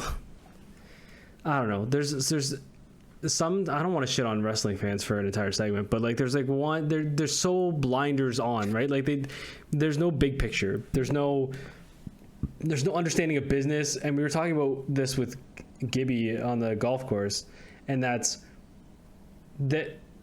Like Punk was right. He's there to do a business, and he can pull himself 30,000 feet out and say, "How does this work for business?" Maybe not so much in that moment, or maybe he did, realizing that even no matter what I say, we can make money off this. And they could have, if the elite had acted like vice presidents and they had gone into a room and chatted it out, they could have turned. And Cornette said this too. I think you could have turned that into a lot of money in a program. They could have. And they didn't. You know what? Like hardcore, like, and I mean hardcore wrestling fans, and I don't mean the guys that watch Raw and SmackDown every week. I mean like the hardcore guys that watch it all. They remind me of these 75-year-old women being like, "Don't interrupt my stories." Do you know what I mean? Where it's like you can't talk about it because they're so invested, and you can't be like, well, like question it or whatever, because it's like there's like an odd sanctity to their view of what it should be. I don't know, like that's kind of like an outsider's point of view a little bit, like a former guy who is in it has not been in like a really big wrestling fan. It's a weird passionate fan base where there feels like there's 3 or 4 sets of rules that you live by, and like you're one of those groups, and like and it's very segmented, and if you're part of that group, like that way of thinking is the Bible, and it's very like either you're old school, either you're attitude era, either your big picture, or your like sports entertainment. Like it's very siloed. Which I don't understand, because in my mind, the way I would look at it is you should just be in the I want to be entertained. Yeah. Yes. That's it. Right. Like you hit the nail on the head. Like your entertainment shouldn't be pigeonholed, or shouldn't be narrow-minded. Part of your entertainment would be, to me, and which is why I love like sports, is being part of the collective and sharing the medium with other people, to be able to talk about it, to be invested in it, but like to the point where you start segmenting and then excluding other people because of it. Oh dude, they shit on each other, they call each other fucking stupid. It's unreal. It's dumb. There's flippy dippy shit versus like people call like, oh, dancers versus wrestlers. There's like it's kind of embarrassing, because like there's literally a home for everything in pro wrestling. The best shows are the shows that have a little bit of everything on it, because you'll find something in everything that you enjoy. But yeah, going back to the update, I mean, again, I know Gibson, if he listens, isn't going to want to hear this, but like we said, like Punk wasn't wrong necessarily in what he was saying. And I feel like he's going to get the shaft out of this because of it, because of the way he did it, which is weird, because the corporate entities who, for all intents and purposes, acted the most out of responsibility are probably going to get by scot-free. Like it's weird. Like even when the suspensions are handed down and guys are stripped of titles, you expect that from a wrestler, kind of. Like guys get suspended. Randy Orton's been suspended.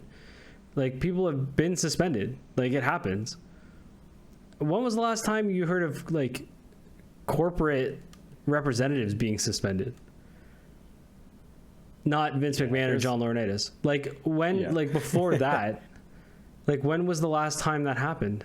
For non-sexual assault. Yeah, there's a lot to this. And, like, especially if you think of it just how ridiculous it all is.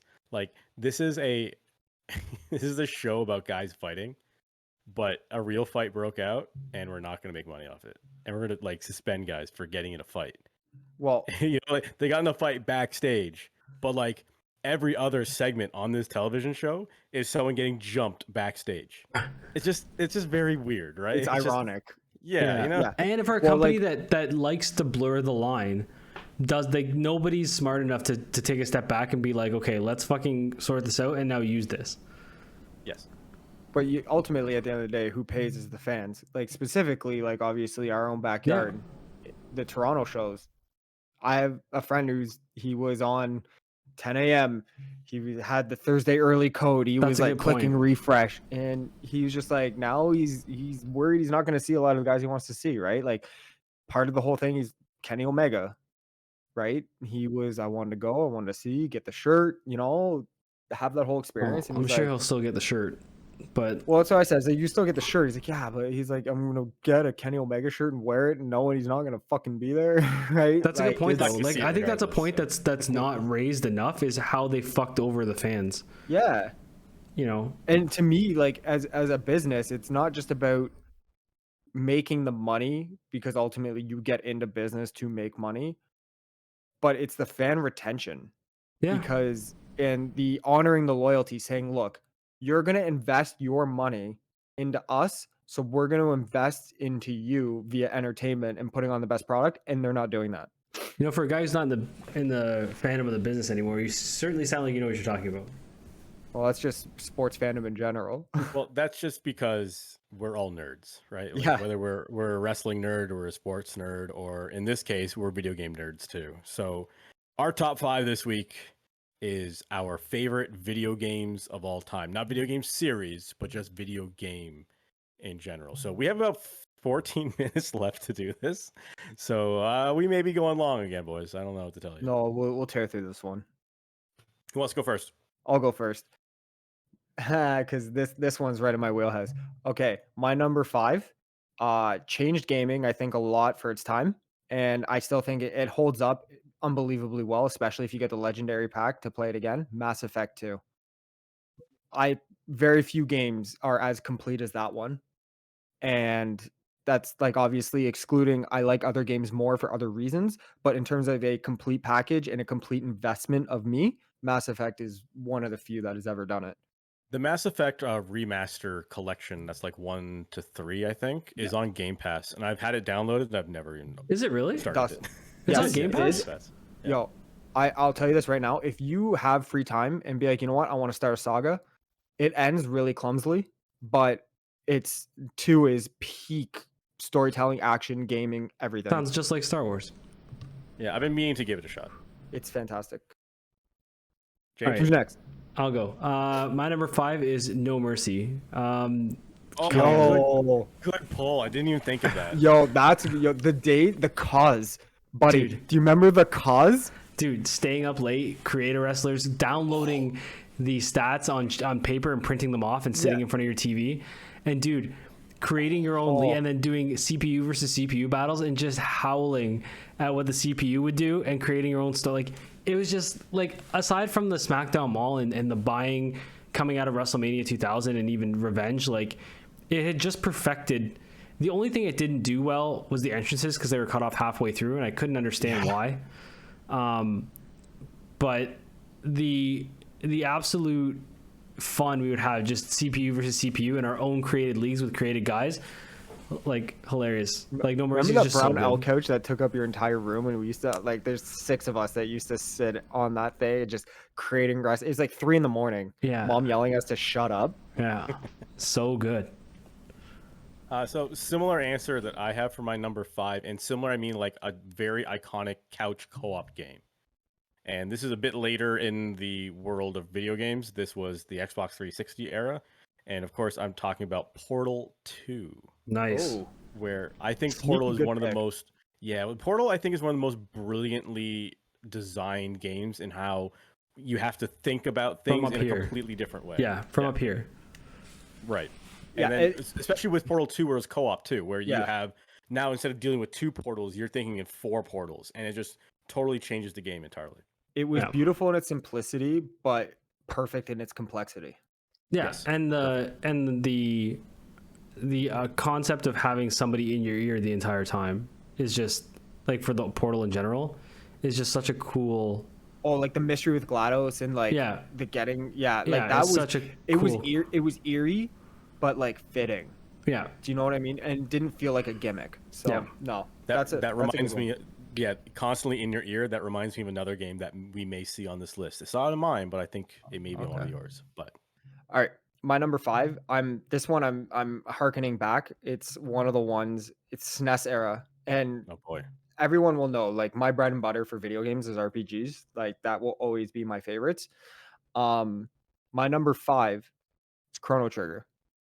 It Good one. is I was already widely, typing it as you said. yeah, it is widely considered, even to this day, one of the greatest games ever made. Which for 20, 30 years, to say that a game has held on to that status for that long in just 32-bit, you know, that, and top to bottom, it's the story, it's the music, it's the characters, it's the impact that it could do with not what we have today with technology.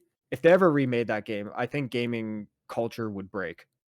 Fun James fact, I've played the first 3 hours of Chrono Trigger about 14 times, and then I always put it down right about there. The same spot. Yeah. Yeah. No, I hear you, but like I'm gonna do it. A guy at work just finished it, and we're trading off. Like, he's never played Earthbound, and I've never played Chrono Trigger, so we're gonna trade off. Like, and I'm gonna finish it.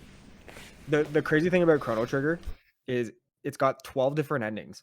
For a game on the SNES, 12 different endings. You can essentially beat that game at the start of the game. Yeah. But it's crazy. Yeah, that's my number 4. My number 4 is I'm not gonna say too much about it. Relatively simple. Uncharted 2 is such a good fucking game. You know, and it sucks because I wasn't a huge fan of Uncharted 3, but I loved Uncharted 4. Uncharted 2 was just everything that I wanted in an adventure game. Like, it had ups, downs, twists, turns, like discovery. Like, it just felt like, it honestly felt like, and I grew up Indiana Jones, so it felt like being Indiana Jones, but for like the time that I was playing. Like, it didn't. Day. Yeah, and you know, Nolan North was just fucking fantastic in all those games. So Nolan North, Elena Fisher, played by Emily Rose. Just fantastic. Yeah, all the voice acting was incredible. I think it was one of the first games that really embraced gaming as cinema, almost. It felt like. And yeah. Do you remember I would get mad at you when you would play it and I wasn't around, because I never played Uncharted 2, but I would loved watching it, and that's when you know it captures you. And I would get mad at him if he was playing it, and I'd be like, "No, I'm not home right now." Yeah. So I'm gonna hit you with 2 here. I'm gonna hit you with my number 4 and my number 3, just because my number 3 on my list is Uncharted 2. There you go. So we don't need to go any further into it. The cast was incredible. I love the dynamic of Nate and Chloe, and then Nate and Elena. And then that relationship between the 3 of them was really cool. But my number 4 is a PC game that was given to me by a friend in like the 8th grade. He's like, you take this and you play this, you're gonna love this, and he was right. And it's not something you see around any much anymore. Like, they made some subsequent games, but it hasn't been quite as the same as it was before, and it definitely hasn't reached the heights that this one ever did. This is Deus Ex for PC. I think in terms of at least what I played, one of the first times I ever played a first-person RPG, and super cool stuff that they did in that game. That to this day I still go back on watch like people play through it on YouTube just to get that story again. 'Cause the story was awesome too. I remember a guy I went to high school with telling me about it and loved it like so much. And then another fun James fact, a buddy of mine was the voice of what's his name in Deus Ex Human Revolution, the main character. Alex Denton? No, not Alex Denton. It was Adam something. I've forgotten the guy's name in Mankind Divided, but I have his autograph because he was also Assassin's Creed Brotherhood, which was one of my favorite games. Not on this list. Something Jensen. Is it Jensen? Adam Jensen. Adam Jensen. Yeah. You know this guy? Who played Adam Jensen? His name's Elias Tufexis. He's a huge Habs fan. Was on. Fuck him. He was on. What was that? He's Supernatural, Smallville. He's on The Expanse. He's a good dude. A lot of voice character. Great dude.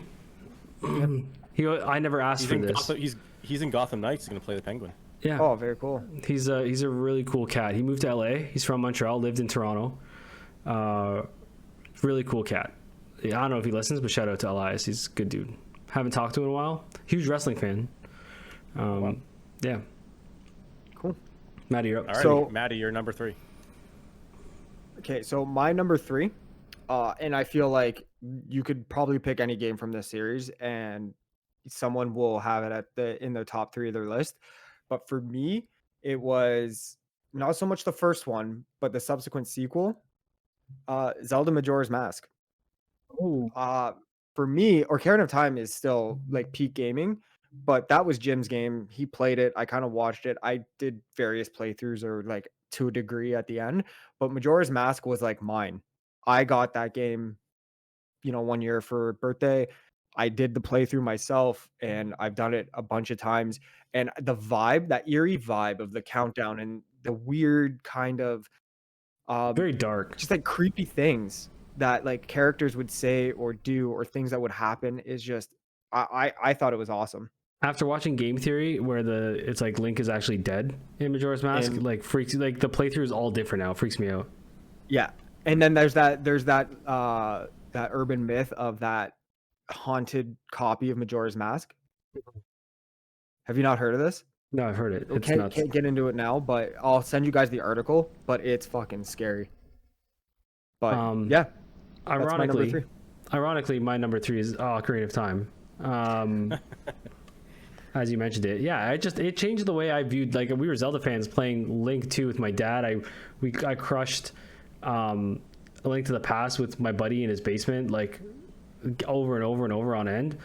And when Ocarina of Time came out, it was just like you didn't think that was possible in games. I remember Brian brought it home for you for your birthday. Yeah, it's a fucking sick game. And just really changed the way we approach RPGs and action RPGs, and how we visualize them and how we go about them, and being able to kind of do things in whatever order. Like it was so unlinear at the time.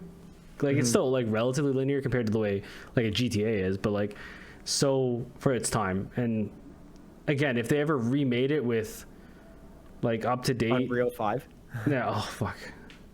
The Boulder City. Dustin, you're number 2 now. My number 2, I went back and forth on this where I didn't know if I wanted the first game or the second game as my representative at this point of the list.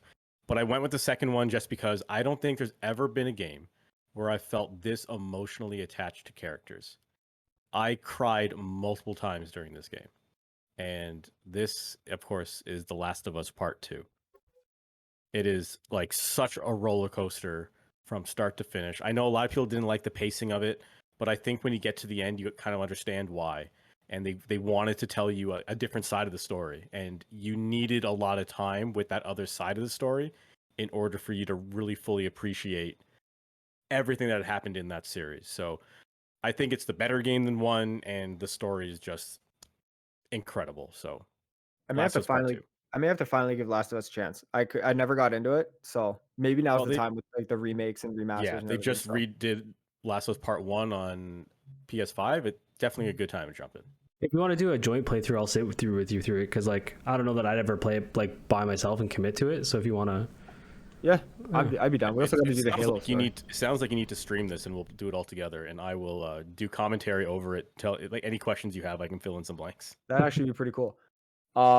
My number 2 is, and I don't know if this will be on Jim's list. I have a feeling it might be, but it may not be. I definitely know it's not his number 1. Is Star Wars Knights of the Old Republic. That Wow. changed gaming. That was not only arguably the greatest Star Wars story ever told, but the ground shift that for gaming that it presented is unlike anything ever done. The story still holds up.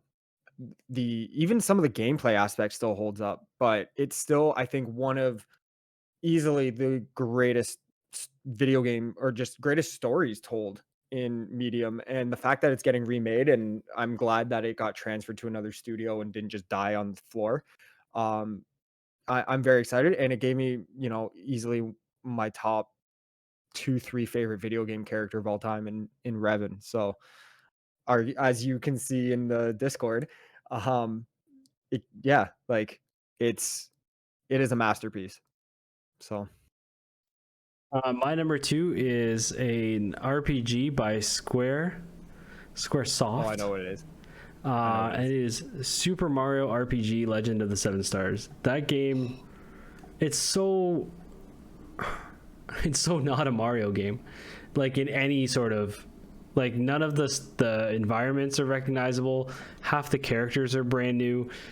Geno and Smash, but it was just such a good story, and the mechanics worked, and it was lighthearted, and it was easy to navigate. Like a lot of RPGs these days, like you get into items and like even like The Witcher's not like an RPG traditionally in a turn base, but it's so fucking complicated to do anything in that game. It turns me off.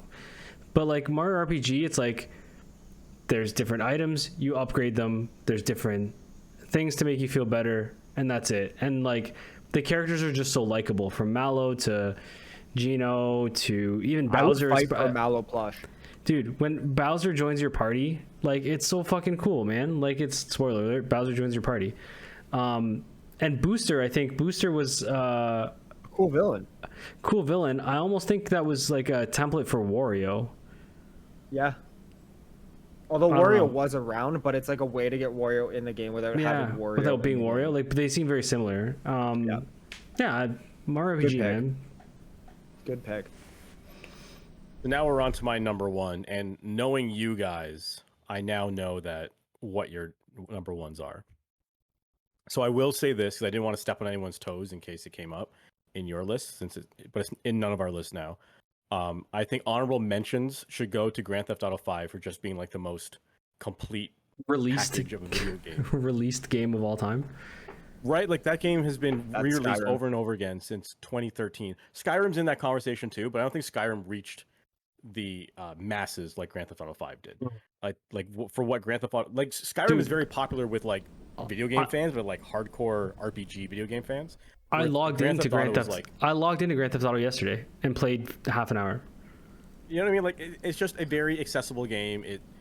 I mean, there's a reason why it has sold more copies than anything ever. Like not just the best selling video game of all time, but like the best selling movie, the best selling book, like any sort of Just entertainment. medium.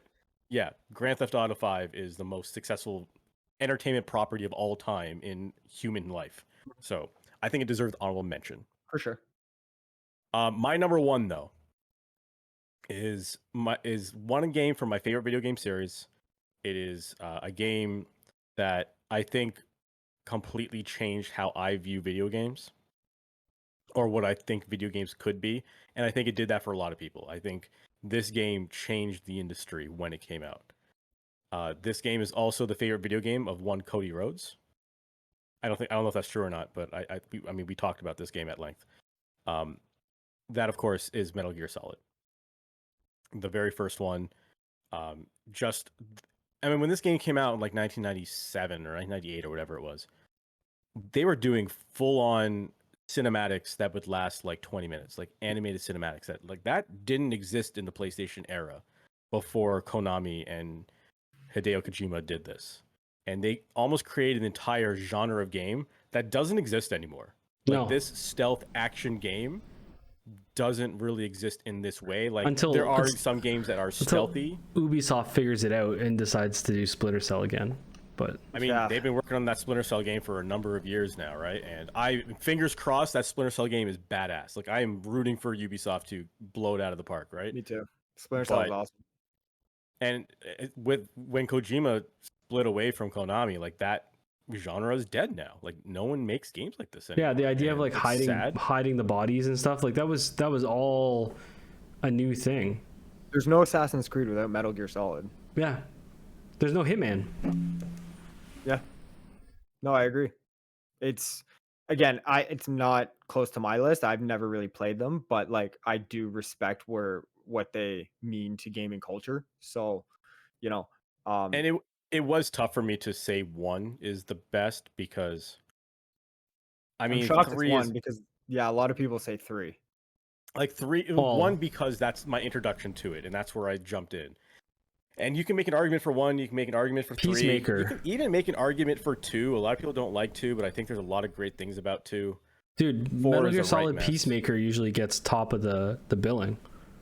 Peacemaker as like a game and its mechanics and the loop that it puts you in is just very addicting and very fun. So I can see why people would say that too. And it probably is one of the more succinct stories because Metal Gear gets real messy fucking with their meta, story. yeah. Like, yeah, it's out there. It's like it goes right off the, like it's a train going right off the tracks and it smashes into the town, and you know, it's just there's spaghetti everywhere. Okay, my number 1, Jim probably already knows which this one is. And this is just top to bottom. I've never had a gaming experience like this that I probably replay this one front to back a couple times a year. It's Final Fantasy X. Oh wow. Yeah, I wrote wow. down Final Fantasy 7. I thought for sure you're going 7. No, it's Final Fantasy X. On different levels, that game has impacted my life in insane ways. The story, you know, for years, Final Fantasy, you had these, you know, really kind of brooding, you know, kind of introverted, really dark, you know, main MCs for you anime fans, your main characters. And like guys that were just like dark and then just kind of opening up near the end. But then in 10, you get Tidus, who's just at the beginning. He's just this happy go lucky, optimistic, like, don't worry, everything's going to be okay. We'll figure it out. And then, you know, spoiler alert, the script gets flipped. And then it's one of the most depressing endings in gaming history to me. And then it's just, but the gameplay mechanic of the combat and the customization between weapons and armor, and then the side questing of getting all of the legendary weapons and the extra aeons, which are the summons, and then just with all that, just the setting as well as the score of this game, just bar none to me, has ever been matched, maybe by Nier, but no game has come close. It was actually the main theme, the Xanarkin theme was my wife's walk-up song for our wedding. And it's just it's one of those games where I can never get enough of. And then the rumors that they're going to make a third part to it is just I'm off the wall. But yeah, that's my favorite game of all time. James. So, I mean, it's no surprise to anyone that my favorite game of all time is Earthbound. There's so much to read about that game, and when I played it as a kid, we didn't know. We just played a cool game that had like funny fart jokes and like weird Bright colors.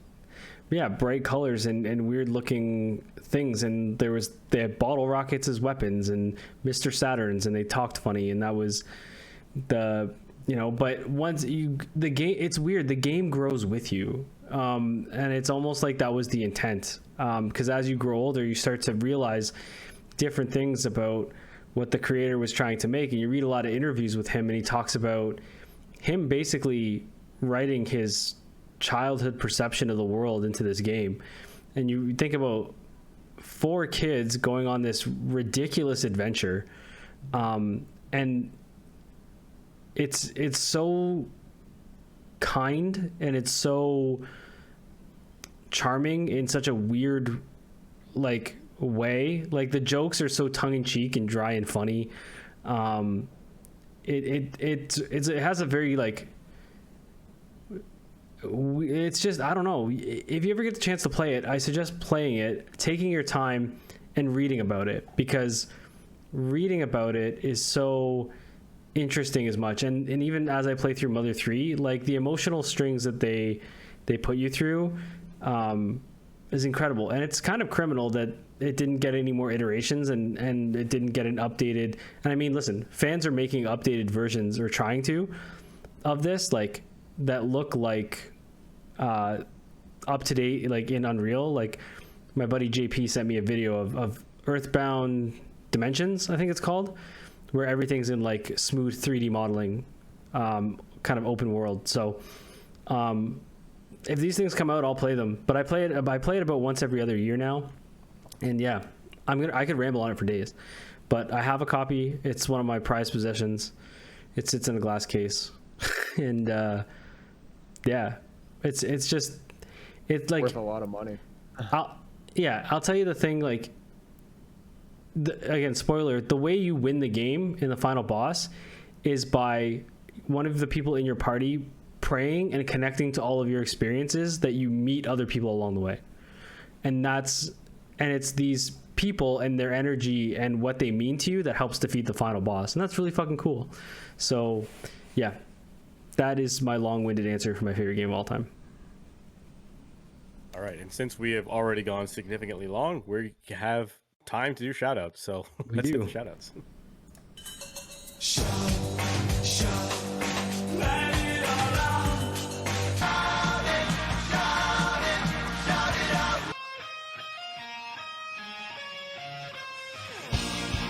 It's time for shout-outs, everyone's favorite segment of the week, because it's the segment during this weekly podcast where we get to hear Maven's entrance music, and that is the best part of the show, I think. The shout-outs is where we shout out someone. We like to go out on a high note and say something nice about someone. Now, I had a shout-out, but I've already forgotten who it was. Oh, yeah, I remember who it is now. My shout-out goes to the American League Player of the Week in Major League Baseball. The American League Player of the Week batted .500, scored 11 runs, hit 4 doubles, 1 triple, 5 home runs, had 13 runs batted in, and not only that, the game that just ended, he drove in all 3 of the runs for the Toronto Blue Jays. His name is one Bo Bichette. Whoa. Taking Maddie's from last week. Yeah. Dude's on that means the first back-to-back shadow. In fuego. First back-to-back shadow. Bo's just on a fucking tear. Yep. Like, he heard everything negative said about him, and he was like, I'm going to shove this bat up your ass. Yeah. No, it's good. Jim, go. I'm going to give a shout out to Sean Gibson for having us at the golf tournament and taking all the abuse we handed him at the end of it, that empty-headed fuck. We had a last hole kind of breakdown argument about the whole CM Punk Elite thing, and 3 of us were on Team Punk and he was kind of on Team I don't know, Team Not Punk. He wasn't on Team anyone but Team Not Punk, and we tossed quite a bit of abuse his way on it, but he's Sean's a great guy. One of those guys, like, nothing bad to say about him, and getting the chance to golf with him for the charity for his church and youth group for the ones that his kids are a part of is really fucking cool. So thanks, Gibson. And mine is a collective shout out to a collective. And that's, I feel your pain as a Leafs fan, but my shout out is to Cowboys fans.